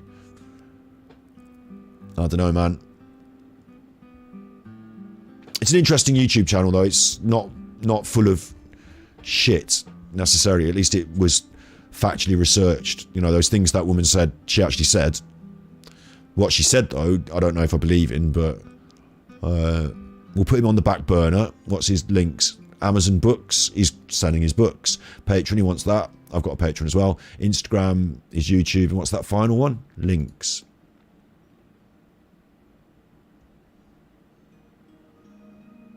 Weird.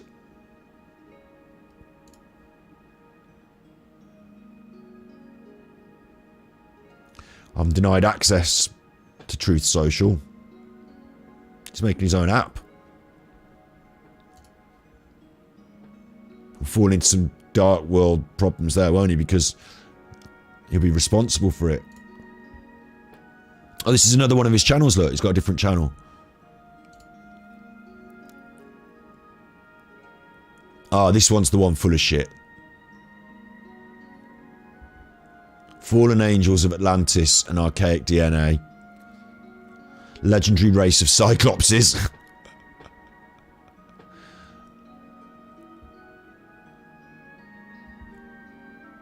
Okay, we won't get into this now.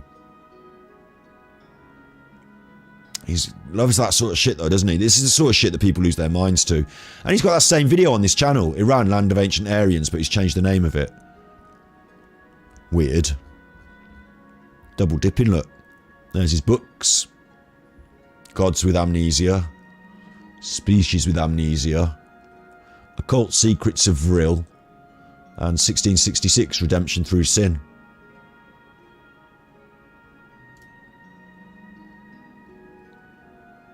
It's weird, he's on the edge. He's on the edge. You know, he's talking about this shit, but as far as I've seen thus far, he's not stating it as fact, sort of raising it as conjecture.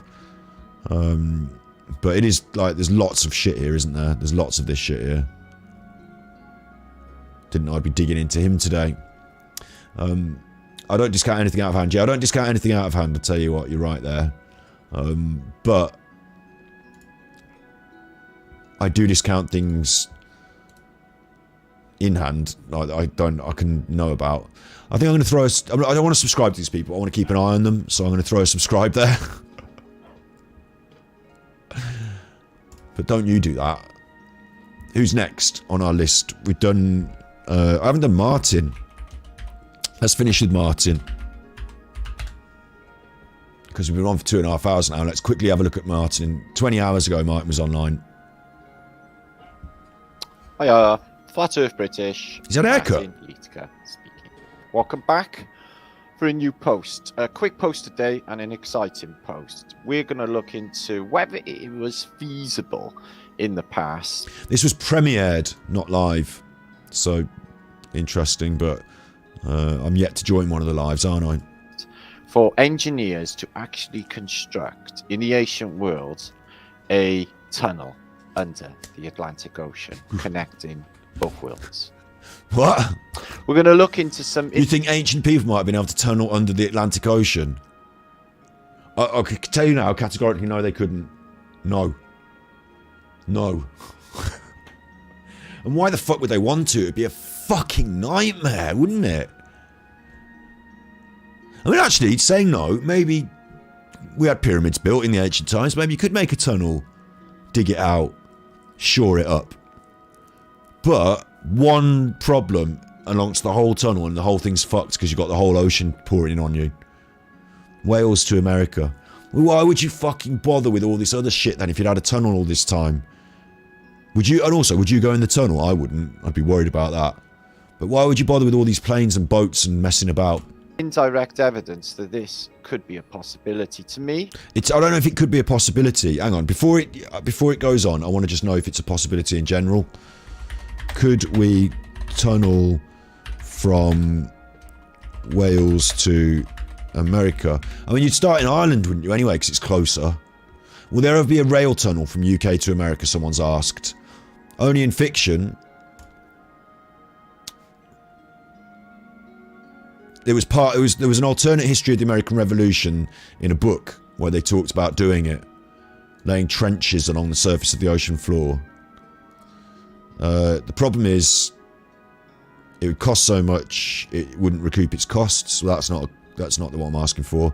This one says, unlikely conventional trains, venting the tunnel would become far too slow. Hyperloop might be a possibility. So you'd have to ventilate it. Otherwise you'd die in there.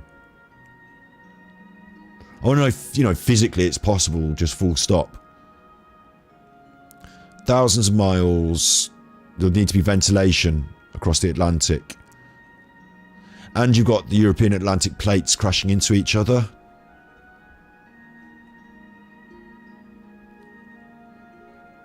I want to have a look at those plates. Atlantic tectonic plates. Because that would make a big difference, wouldn't it, if you were trying to go through tectonic plates. Pretty sure we don't tunnel through tectonic plates, do we?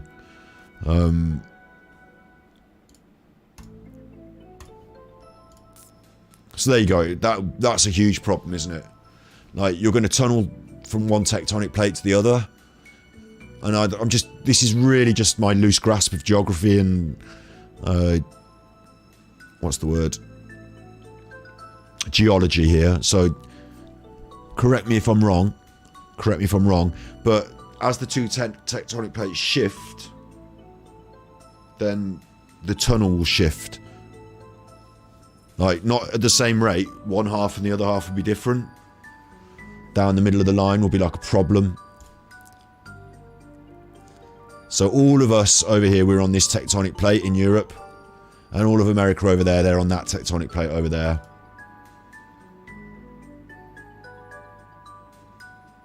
There was a tunnel being built under the channel, possibly. Possibly. Remember, England and France were connected by a landmass at one point. So you can even see on this image, that lighter sea around the UK there is not as deep. That's what they're trying to imply there by the lightness of the sea. It's not as deep. It was once actually a landmass that connected us both.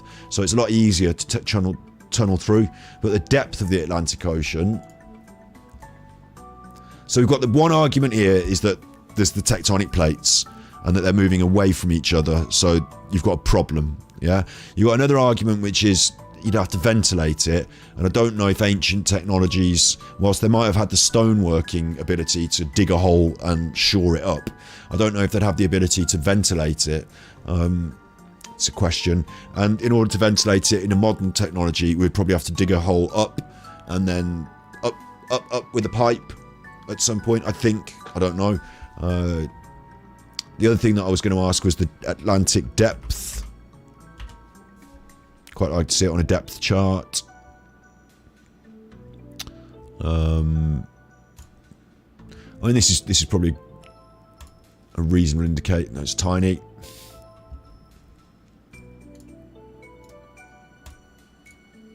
On a map of the Atlantic floor, Atlantic depth map, and I'll change the image size to large, so I'll get a big one.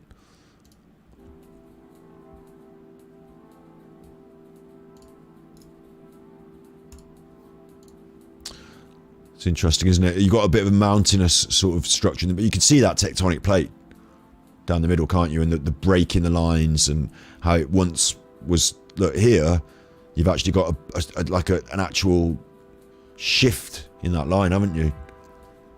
So that's the sea floor that you're digging through. It drops down quite steeply. You see around North America here. Trying to zoom in on this bit here, the Gulf of Mexico there, and then out into North America. It comes into the Atlantic. You see it drops down.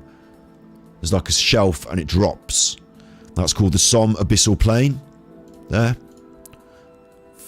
I think it's called, what is it? 50 HM Abyssal Plain. So you've got this like really deep part. You've got to negate that, navigate that. So you've got to go, you know, your tunnel's got to be lower than you think it might have to be to go through the seafloor. And then in the middle, you've got this ever-changing seafloor. It doesn't, I don't think it holds sense to, like, from Wales as well. So you go from, this is another problem, right? See the UK here, Wales, Ireland is in the way. You definitely wouldn't go from Wales. That would be fucking stupid because you're doing an extra chunk that you don't have to do. You do Ireland. You go from the southern tip of Ireland and you would tunnel and you would hit Newfoundland in North America. Like, that's the shortest distance through the most reasonable terrain, even though you're still going through a tectonic plate. So just looking at it from, you know, an outsider's observe, like, even if modern people tried to do this, it would be a fucking nightmare. And the purpose, I mean, bear in mind as well, you see this distance that we're talking about. It's like the same, like the distance of the Atlantic there is like the distance across Africa, isn't it? So the time it would take you, once you cut the tunnel, you've then got to travel through it. And you're saying ancient peoples, so we're not talking about, you know, rocket transport or anything, are we? We're talking about ancient peoples. So how fast would it take you to walk from Wales to America through a tunnel? How long would you be in that tunnel for? What sort of things would you need for that journey? Would you be sleeping in the tunnel? Will you be eating in the tunnel? Will you be cooking in the tunnel? How much food do you have to take? Where do you leave the food? And the, you know, like, you'd have to have almost, you know, in the when they did the Crusades, they didn't just all get on their horses and ride over there. They set up little stops along the way. So we got certain towns and villages and churches built along the way, and certain people stayed there for a while. You know, going on a crusade would have been like a, you know, 10-year journey, wouldn't it? And you'd have stopped off along the way in little places in France and stuff like that. So, like, they create this sort of like the spice trail. We call it the spice route, don't we? The, you know, it goes across the Orient. They set up like a trade route, and it takes a long time to travel across it. So you've got stops along the way, and these populated areas spring up. And like, how would you stop congestion in the tunnel? Because you're going to have people walking through the fucking tunnel. It just, that doesn't, 8 hours on a plane from London, yeah, but, you know, okay, if the world's flat and below 5 miles down and could be plasticine, yeah, it could be really soft, but it still doesn't negate the the time element, though, of having to go, you know, and walk through it. or ride a horse through it, or whatever it is, and how much ventilation would be required because you need oxygen for a vast number of people. I assume that they'll be using it, or maybe they're not using it, in which case it'd take fucking forever to do. The tectonic plates are destroyed, it'd be flooded, and like, it would be a fucking nightmare, wouldn't it? But maybe they did it. Maybe they did it. Feasible, to me, doable, and to me. Doable, I don't like that word. What he means is achievable, but doable has entered into the lexicon now. It's, you know, historian will agree with me on this. It wasn't a word when I was young. Doable would have been corrected by my teachers into achievable, but people say it now. It's allowed, but Martin thinks it's doable. I don't. Highly probable. Okay, the other thing is, I think it is achievable, but highly probable. I think the opposite of that. Not probable, especially with ancient technologies. Achievable today, but like a disaster waiting to happen with that tectonic plate activity. But I don't know, man. Feasible, to me, doable, and to me, highly probable. Again, like these other people, I don't have to get too deep into the video to say, right, if that's your start point, if that's where we're coming from, I don't judge you worthy. Like Martin, I love him. He's a nice guy. I like Martin. I'd like him to come to my house one day and sit in this room, have a chat. I'd like to pay him money. You know, I'd like to see him not just surviving, but thriving. I like Martin. I don't like his ideas, though. And when someone says that to me, as like a start point, like in my brain, I've got this supercomputer going. Like we've all got one. And it's like judgments. You have to make them. Is it sunny? Should I wear a hat? Like, is he talking shit? Probably. Because nobody can... I've shown you a reasonable way of looking at this that reasonable people would look at and think, well, you're not going to look at this and say, oh, it's quite reasonable to suggest that they could do that. Unless you yourself are a bit confused. So we're going to come from a start point where he's a bit confused. That's my reading of it. When I lay down all of these puzzle pieces. He called you evil in the comments. I mean, Martin has got worked up in the past, remember, and I understand that you're not evil, historian. I don't know what was going on in the comments. I do also think that these people can get a little bit touchy, especially in their own comment sections, and we've seen that Martin has been having a mental breakdown over the last few years, haven't we? So he's gone through some shit himself. I'd also, you know, not giving the benefit of the doubt, but be prepared to forgive and move on in the long run if he's not going to continue to bully you. But people do make mistakes, so maybe he made a mistake. But in general, I'm not here to bully him on a personal level because I think he seems quite amiable. But if you're saying that, you know, that's not nice of him to do that. But you've also got to accept that I can't, in the same way as I'm not going to allow someone to say, oh, they're brilliant, you should listen to Martin, Martin's good. Okay, I'll take your word for it. In the same way, I'm not going to allow anyone, even people I respect and have in my chat as regular, you know, people like historian here who I'm growing to like and has helped us give money to charity and is a very important part of our Words for Friends. Tomorrow, Words Wednesday, 2 p.m. GMT. I still have to be, it's quite important as well because I'm on the stream doing this. I still have to be objective and not, you know, people can see you in chat saying that, and if I go, oh, did he? Right, then fuck him. Then I look like I'm just, then anyone could come in chat and say anything, and I have to go with anything people say in chat. It's not fair. I have to try and be objective, but I see where you're coming from. It's not nice to call you evil. I hope that was a mistake that he made that he thinks better of.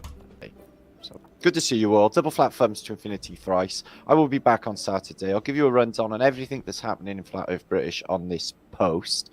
And today, we're going to get straight into the juice, okay, guys? See, he knows how to do it. Straight into the juice. 50 seconds, though.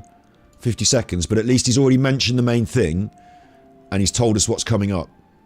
Guys, please that's all right. Share this video. Like, it's like respecting my time as the person who watches it. I've been guilty of this in the past. I've deliberately made YouTube videos that don't respect your time, that take fucking ages and you don't know what's going on.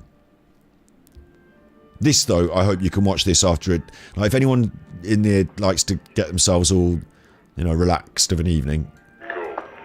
This time I'm gonna see if I can see what better happen. Hopefully it's trippy and it like has like, it's trippy. artistic and trippy and interesting, like a collage and conversation.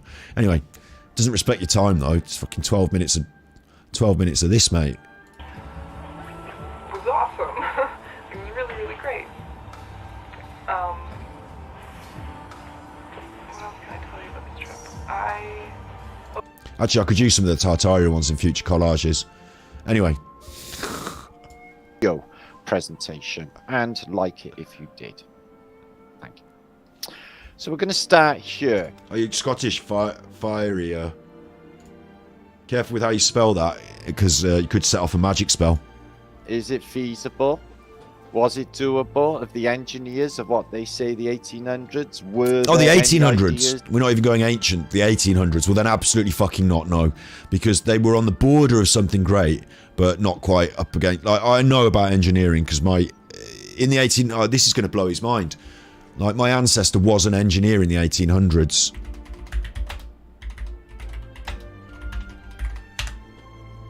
This is my direct ancestor. Ozias Jessup was a noted canal engineer and second son of William Jessup in 1781 to 1826, and he was one of the great canal engineers of the late 18th and 19th centuries. He was trained by his father and he worked on early projects, and his particular engineering projects of note are canals, waterways, bridges. You've got the Liverpool and Manchester Railway, you've got the Cromford Canal, Manfield Pixton Railway, these sort of things. So, you know, I've done a little bit of looking at these things and, like, the engineering of their day. Like, I know a little bit. I'm not an expert. Newsflash, I'm not an expert. His dad was a bit of an expert, though, William Jessup. He did the Grand Canal of Ireland, and he did the Cromford Canal, and he set up the Butterley Company. He did the Grand Union... he did the Grand Junction Canal, the West India Docks in London, which is still there. So I know a little bit about engineering in the 1800s, and they weren't building tunnels under the Atlantic. It would have been a little bit beyond them. So, or were there any... did I say Scotch? I'm sorry about that. I don't intend to get that wrong. I think I get, though, you know, again, on my... or maybe someone else said it. Oh, no, Viking said it, yeah. I didn't say it, yeah. I'm a bit of a pedant on my grammatical terms, remember, so I would have... Scotch is a drink. Engineering proposals put forward, for example, for such an endeavour as... Oh, they would have suggested it. By no stretch of the imagination would it be strange to say they suggested it. They were having all sorts of ideas, but they would have probably not done it.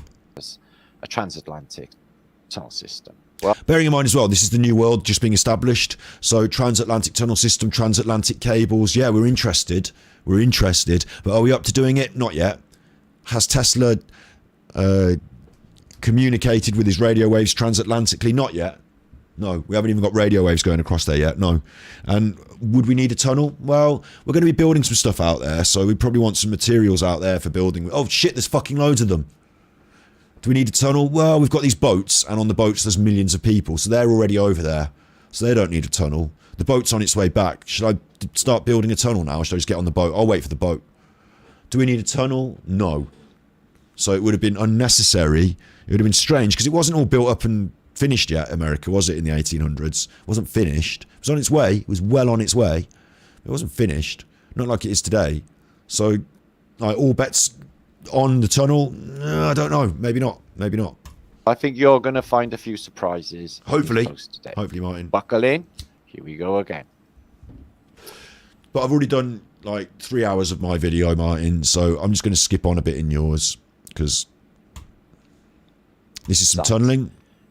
Would it really surprise you if, you know, if they was like, you know, somebody said, get on this train, where does it go? It's going under the Atlantic. Yeah, that would really surprise me, Martin, because what you're looking at here is underground railways, like, underneath cities and places in Europe.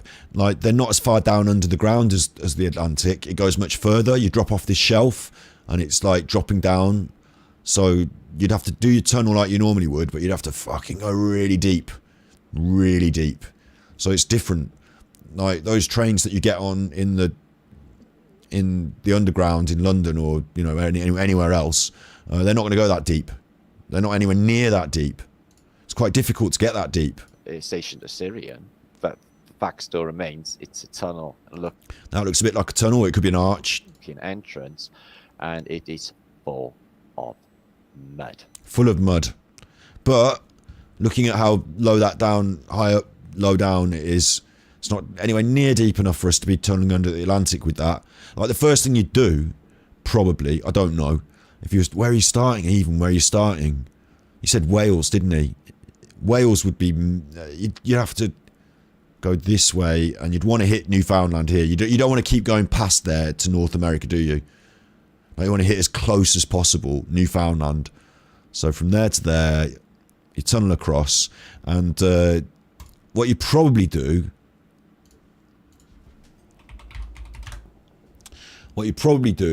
is you would dig a big hole, I'm going to say. So over here, like if I'm going to tunnel, and I'm going to start my tunnel over here, yeah? Right? I don't want to just like start with the entrance as a big curve and then start going downwards. What I first want to do is dig out a fucking great big pit and then start going acrosswards, don't I? Do you know what I mean? That makes sense, doesn't it? Like the start of your tunnel doesn't start going down like that. Like you want to be similar. It will go down, but you want to be as low as possible to start with and start going across, so you don't have to sort of go down with your tunnel. Like that's just basic engineering, isn't it? If the Channel Tunnel, if we look at the entrance to the Channel Tunnel, which probably isn't a good example even, but because it is a lot flatter over there, and you're not having to go down as far with your tunnel. But if you look at the entrance to the Channel Tunnel, like they've dug out around it. See how they've dug out? See how it's like in a pit? They've started under the ground. They haven't started at ground level, and then you take the train and it goes down and down and into the tunnel, down, down, down. The tunnels, they dig down. So you start in a big pit. That's basic. Right? So what you'd do is you'd be in Wales and you'd be over here and you'd have to dig a fucking great big pit. Probably do it from over here, wouldn't you? Any great... Is that what they've done? No? No? When I say big, I mean, I'm talking like, you know, it'd have to be big. It's not just like a little tunnel we walk through. This is a tunnel across the Atlantic, and we're getting all the equipment in and all the stuff. Like, for it to be a tunnel across the Atlantic, you'd expect a few people to want to go down it. So maybe you don't have it in Wales, because all the people have got to go there to get down it. Maybe you'd have it somewhere else. Maybe you'd have it in England, because they've got all the, like, the money and the... Maybe there. I don't know. But has anyone dug any pits? Any tunnels? Any tunnels? Any pits? Nope. Not a one. No famous landscapes, geographies here of large dugout tunnel mouths. Any dugout geographies? Is that a pit there? Like you had open cast mining in Wales, didn't you? You had mining pits. So they might have had pits somewhere, but they'd have to be on the coast. It's been shore depth. It's full of mud. How do you know? The entrance wasn't something like that. And you could just drive straight through, or a train straight through. Because I've explained why. I've explained it. We even had these things. You had the San Martin Canal. Oh, this, yeah. We were engineering this sort of stuff. My ancestors were doing it. But that's much, much easier, isn't it?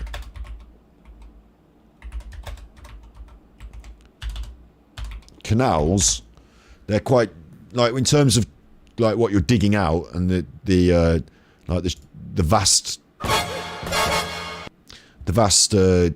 landscaping that you have to do compared to a tunnel under the Atlantic. This is like piece of piss, isn't it? Because what it is it's you dig out the space, you brick line it, you line it, you fill it with water, you put your lock gates in. You know, it's navvies were doing this, men with pickaxes, and like you have a lot of manpower. You dig out you fill it with water. That's, yeah. It doesn't mean the Atlantic Tunnel's possible, does it? Because this actually is, like, instead of digging... This shows you that they didn't do the Atlantic Tunnel. This shows you they didn't. I'll tell you why. Because, you're right, there's plenty of slate quarries in Wales. Are they on the shoreline? The slate quarries, yeah. So they had the technology to dig a great big hole. Did anyone do that on the shoreline as preparation for digging their tunnel? Or did they save it for more inland where the slate stuff was taken, where they wanted to dig a hole? What we're proving here is instead of going under the water, we're using the water to go under the land. The Atlantic Tunnel concept would be like 3 layers deeper than this. You wouldn't go on the river, you'd go under the river. You see what I'm saying? Like we've got one in the UK called the Mersey Tunnel. And the Mersey Tunnel goes underneath the river. Underneath the River Mersey. This is the sort of thing we're talking about. This is what we're talking about, isn't it? Look. Driving through the Mersey Tunnel. We did this the other day, me and my family. It's not my video, this isn't, but look. See how it's dug out? Again, even though this is just underneath the river now, it's not underneath the sea. They've started off the tunnel by going down, digging a big space out. Big pit, big space. So that as you enter the tunnel, you're still going downwards now in your car. It's sloping downwards, but it's not a really steep hill.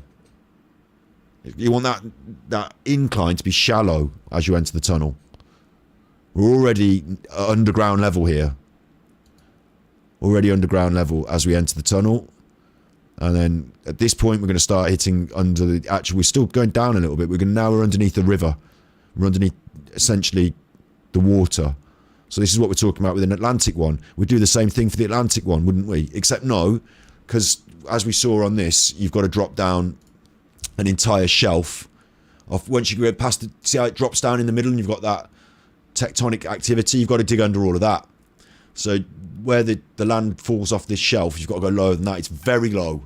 This is only a little map. When you see that close up, it's a lot of distance. So it wouldn't be quite like this. This wouldn't be enough, wouldn't be deep enough. We'd have to go much, much, much, much, much, much deeper. But this is the proposed idea. You know, the proposed idea. What you can't see in this video, but you see a lot of when you're in there driving, is ventilation. You see a lot of fans and spaces for ventilation. You know, there's a lot of things you don't see from this video, but ventilation is very important. And on the left there's a space there, isn't there? Don't see what's in that, but ventilation. So anyway, this goes under the... That's the sort of thing that they're saying. So we did do that. We could do that, yeah? Oh, I've deleted that by mistake. Whoops. Where's Martin Liedtke? Oh, no, don't delete all your pages by mistake, you idiot. My music stopped as well. Let's have a history. And...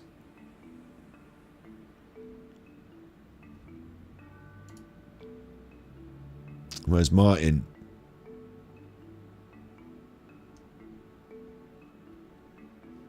Did I not delete him? I'll just go from here.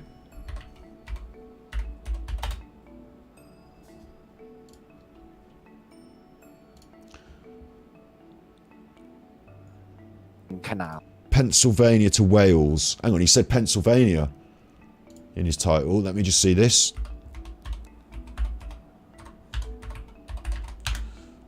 Can't type.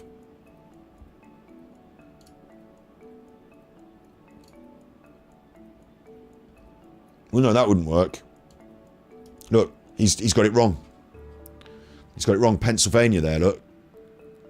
Down there on the map. Well, if you look at this map with the under the sea, you'll see Pennsylvania, which is just sort of been cut on the edge of the screen there now. If I cut the screen at Pennsylvania, like sort of about there, if you were to go to Wales, you'd be going past. See how you go past all this stuff? You'd go past this part of Northern America. You can't see my cursor. But you'd be moving, where I say you were hit Newfoundland, you wouldn't, you'd just be south of it and you'd be following that landmass in. So you'd be tunnelling past all of this America. That would be fucking stupid, wouldn't it? It'd be really stupid to do that. Like, if I put some, if I try and, can I draw a line on this?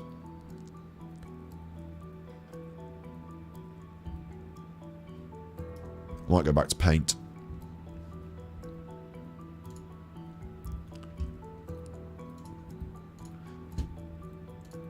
do a new NFT, as Asmongold says. So over here you've got America and like its shapes. I can't even remember what the shape of America is. And over here you've got Wales and its shapes. Yeah, it's like it's supposed to look like a piggy. Right? And America's got this bit that sticks out like this over here, and Newfoundland is like there, yeah? So I would say you go from Wales to Newfoundland, like you do a straight line like that. I've got that slightly wrong, haven't I? Let me show you. There's the straight line. Newfoundland should actually be over here, and it should be more straight like that. So let's just rub out that one. Yeah. You got me though, yeah? You got me. We're aiming for over here. We're aiming for over here, and it makes sense because we're going from Wales, we're going in a straight line. But what he's saying is that you're going to hit, and America goes up like this. All of this is America. And America comes out a bit like that, and that's where you hit. And then it goes down, and it goes in over here, yeah? And this is Wales. And he's saying that you're going to actually tunnel this way. You're going to go past Newfoundland, down, following the coast of America, until you get to Pennsylvania. Like that. Pennsylvania down here. But you're going to follow all this coastland here. You're going to be tunneling past America to get to somewhere else. Why the fuck would you do that? Like, it's like increasing the distance of the tunnel by like nearly double as you follow along next to America. So you see that what I'm saying there, yeah? Instead of Nova Scotia, which is there, where I put the little mark. There, that's Nova Scotia. So you're going to go from Wales. There, that mark there. Going to go from there. Can I put pins? How do I put pins? Fuck it. You're going to go from there. You can see my little mark. And the straight line journey to the nearest point is there. But that red mark is where they're saying you're going to go to. So instead, you're going to follow the coast past Nova Scotia here. Past Maine, or whatever this is. You're going to follow this coast, Massachusetts. Past Nova Scotia, past Massachusetts, into Philadelphia, Washington. You're going to come in there instead.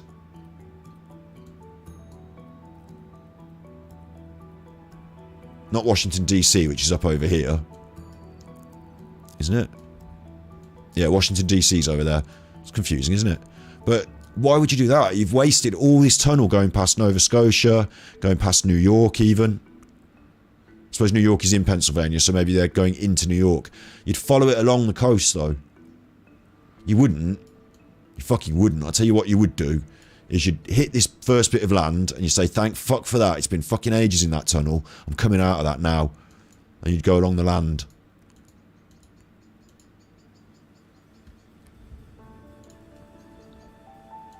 I'm not having it. Oh, okay. France is a subterranean canal system that expansive. Now, I don't see they need to put a canal under the Atlantic Ocean. That would make no sense with it being water above. But a high-speed rail link. Well, of course, what doesn't make sense in what you've just said there, Martin, is that putting a canal under Paris was the choice of the high-speed link, because back then, when my ancestors were building canals, railways did exist, but they certainly weren't high-speed. But the canals and waterways, they were considered to be the motorways, the lifeblood. You know, they were considered to be the speedy. You don't have to wait behind traffic. Do you know what I mean? You don't have to wait behind traffic. That boat's always going. That was considered to be the choice, the correct choice. What he said didn't make sense. Or along those lines could move a ton of people, or the elites, where they don't have to have anything to do with the people, because they don't want to be near us. So that doesn't make sense either. So he said either it moves a lot of people, which would make sense. You know, you're going from one side of the Atlantic to the other, the New World, millions of people emigrating there, going over on ships, building the New World. You'd probably want a lot of people to fit through the tunnel. But then he's also said it could just have been the elites who don't want any of the other people to go through. So then it becomes a different story, because then if it's just the elites, they just get their own private planes, their own private boats. It's much easier. There's fewer of them and they own those things already. But to build a big tunnel, very, very expensive, very dangerous. And would they want to spend weeks and weeks in a tunnel? Probably not. They're the elites. They don't want to eat shit like we do. So they'd probably, instead of being on a bus in a tunnel, they'd probably rather be on their private yacht, private plane, private air balloon or what have you. On this ancient world tunnel. So built for what exactly? When I said air balloon, I meant Zeppelin. Horse and cart. This bus looks tiny compared to it. And it's human. Well, there's a reason the bus looks small compared to the tunnel. It's because the tunnel's much bigger. You don't just build tunnels just to build like head height. You need ventilation. You need structural support. And they got a doorway going in. This is an ancient tunnel system. It's not ancient. Sort of technology for the air going in there. Possibly from an ancient railway system. Or tunnel. It's not railway because there's no rail tracks and it's cobbled. Which it looks like. It looks like just I mean, that could be a railway arch, like there could be a railway on top of it. You know, it could just be a short, that could be a metre long. It might not be a tunnel. You might be confused. Like some sort of network of transport. So, as I said, they did cite it in Wikipedia, but Wikipedia don't mean anything in this world. There is a movie made. Well, nothing means anything, does it? But, you know, Wikipedia is generally considered to be a consensus of information. And if you're going to discount information on the internet, that's a shame because it's there for you to learn from. About it, I share with you now, and it's really groovy, actually, from 1935 called The Tunnel. And it talks about a transatlantic tunnel. But they say it's a theoretical tunnel that would span the Atlantic Ocean between North America and Europe, possibly for such purposes as mass transit. Or the bloody steam train. Or diesel train. Here's the newspapers at the time talking about the the Britannic. So You can't trust them because that's the media. And this is a photograph. You're not allowed to use them. What's going on? I think they look like. Sorry, I shouldn't have showed you that. You feel slightly disturbed now. Don't have nightmares. It'll all be okay. They're just wearing masks. Is this a real photograph? So, he's not a rival, but he probably is. Adolf Hitler. With a load of what look like schoolgirls. They could be sixth form. We'll give him the benefit of the doubt. Not. Is he really there? What? As I really think that's superimposed in there by probably Photoshop of CIA 1940. Because I really don't think he's there. It's hard, isn't it, without any context whatsoever, to judge the validity of photographic evidence. But to come from a place where you would instantly... Like, it's okay to critique, but to not know and then to fall on the side of, right, well, then it's probably fake. That's a bit of a weird place to be, isn't it? It's kind of a paranoid state of mind. Yeah, the hairstyles are alright. I do think it's a bit weird because they seem to be... Some of them seem to be Jewish. Or at least, like, this girl's even got darker skin. And Hitler wouldn't have necessarily been, you know... But then again, he was very popular, wasn't he? You know, amongst the Germans, so maybe they're not... It's just hard to know. I mean, why would it be and why wouldn't it be? What are your arguments for and against? And why does it matter with no context? It doesn't. So, thanks very much, Martin. That's been this week in... I can't do any more of this now. I can't do any more of this now. That's been this week in Tartaria. We'll do it again next week or the week after or whatever. I don't want to bully them too much. I do want to keep on it. And I do think that I'm better off when I watch one of their videos first and think, fuck, you know, this is rubbish. Look, I'll tell you why. And I get all my pages open and then we go through it. That's probably a little bit better than just the reaction style content of today. But this has worked for me. I've been happy with it. You've been happy. You're having a chat. And I will tell you something. Yeah, the buses, like the council... I was saying this at the start of the episode.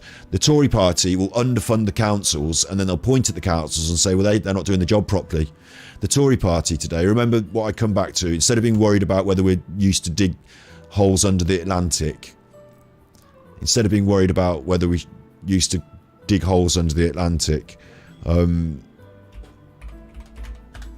Tory party are presiding over the worst economic disaster of recent times, like probably worse than the credit crunch. And it's not because of COVID, it's because they're running things into the ground so they can take as much money as possible while they're there, and then, you know, they won't be there again in some time, and, you know, make hay while the sun shines. Boris is getting rich and he's laughing at you.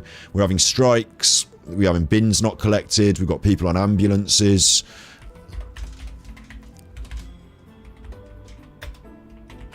Can't get into the hospitals. This guy died a month, 16th of June. 16th of June. This guy called 999. He'd had a bad fall and he died. They didn't get to him. He fell out of bed at 3 in the morning. He broke his hip. Couldn't move. Called them at 3 in the morning.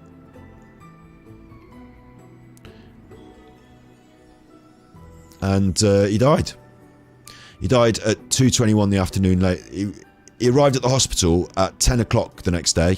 So he called them at 3 in the morning and he arrived at the hospital at 10 o'clock. An ambulance got to him at 8 in the morning. He lay on the floor and died. And that's because our government have fucked it all up. It's not just that. It's, you know, you've got strikes on the rail. You've got strikes on the doctors. You've got, you know, I don't even, you know, that's what we should be worried about. That's what we should be worried about. Next time you get a chance to vote, make sure you know, give them a good kicking. It's about time. The Tories said that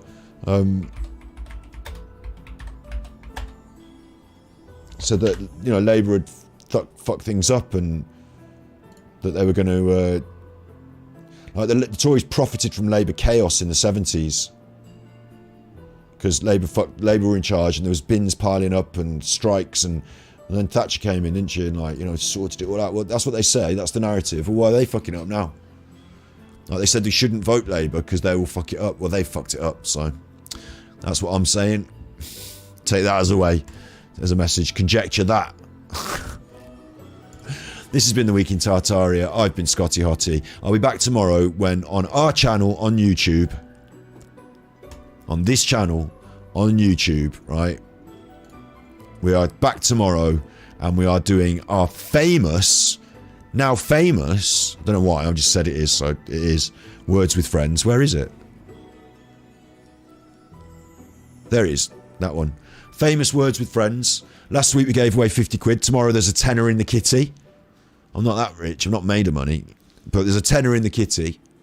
And if you get to level 10, I'll give that £10 to charity. And if you don't, I'll put £10 in the kitty and we'll roll it over to next week.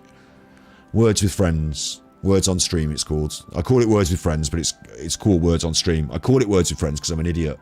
It's actually Words on Stream. Da, da, da, da, Words on Stream.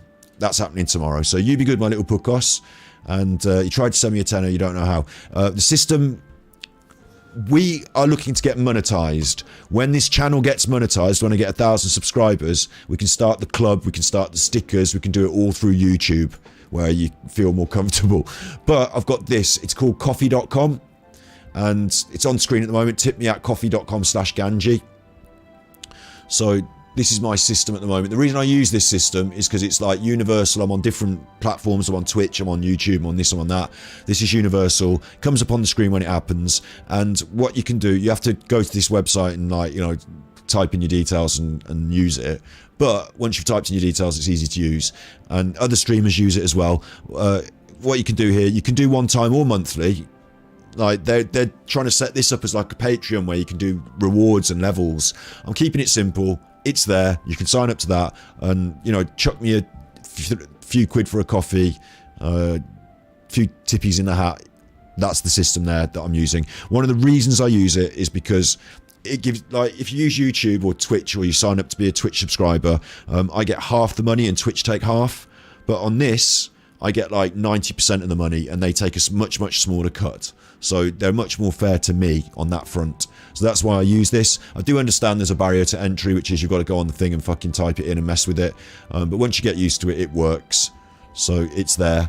But I do say as well, the main thing for me here is that you're here and being here and interacting. We're trying to build the stream. I need financial support because I need to eat and pay rent and all that, absolutely. But what I'm trying to build here is a system whereby we can build up to, once we get to 1,000 and monetized, I get the YouTube monetization, the advert money coming in. There's a little bit of that. That's an extra stream. We might get some members, we might get some super stickers and all that. That's a bit extra. So it all goes into the kitty, absolutely. But what I'm aiming for is a point where we can say, look, we get 1,000 views on our weekly stream about XYZ, or every month we do a podcast talking about mental health, and that gets 1,000, 2,000 views. And I can say to a sponsor, look, this is a reasonable media product. It's not just me talking shit. I'm not smoking weed. I'm doing an interview with someone once a month about mental health or about global politics or whatever it is. I'm trying to build this up so that we get to that point. When we get to that point, I don't have to try and say, oh, please give me money on the internet.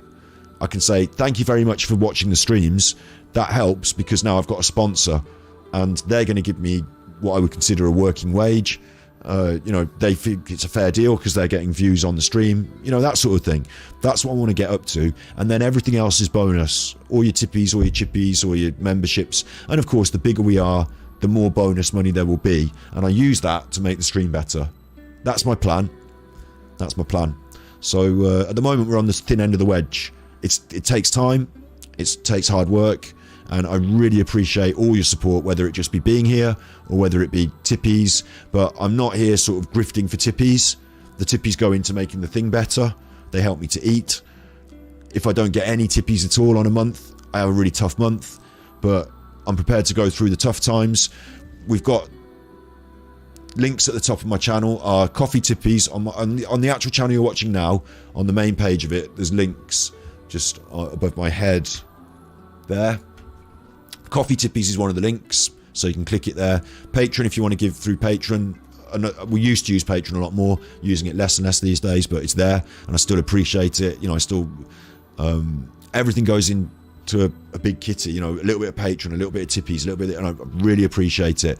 We've got my Twitch channel there, so if you want to go and watch my Twitch channel, it's there. And we've also got Amnesty International, which is the charity I personally support the most.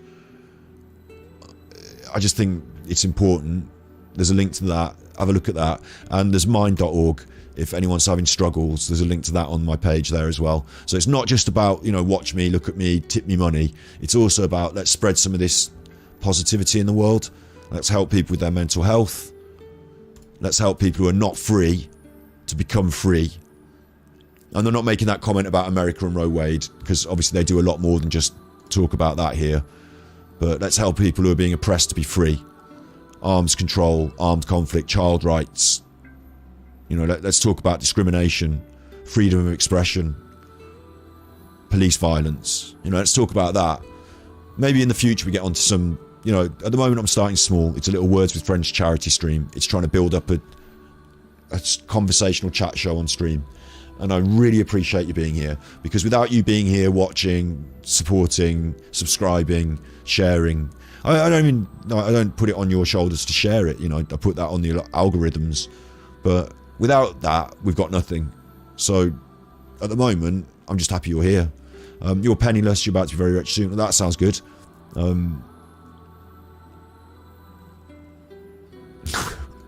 going to be boiling my nan up into glue. If there was money to be made from that, my nan's already been taken off by Boris Johnson and the powers that be and been boiled into glue, I'm sure. But yeah, it's I don't expect. I'm not here. Whilst I am here asking for tippies and asking for support, I don't. If I were to go off stream and nobody gives me any tippies, I don't think, oh, you fuckers, you cheap fuckers. I don't think that. I'm not. I watch loads of people on the internet and I can't afford to financially support them. So I don't. I still really love their work. So I recognise that you being here is really important. And at this nascent stages of everything, these early stages, hopefully we're going to go on to big things. Hopefully we're going to grow to at least, like I said, that my target is not world domination. It's just being able to have a consistent, regular income and to be able to use the thing that I'm doing to help the world be a little bit nicer and better in a in a small picture way. You know, a couple of thousand views on a video that might help people in their mental health or something. So, like, hopefully we can achieve our goals. Do you know what I mean? And I'll be really happy with that. So at the moment, I'm just happy that we're doing it. So thank you for allowing me to be here talking to you and for doing it. I'll be back tomorrow. We're doing words on stream and all that good stuff. So you be good, my little puckos. And if you can't be good, then I'm going to dig a tunnel under the Atlantic, and I won't go all the way. I'll just go halfway, and then I'll leave you there, and I'll run off, and then I'll fill it in with some mud, and then you'll be trapped in the middle of the under Atlantic forever in the cold. It will be cold as well. I tell you what, I bet it's freezing down there.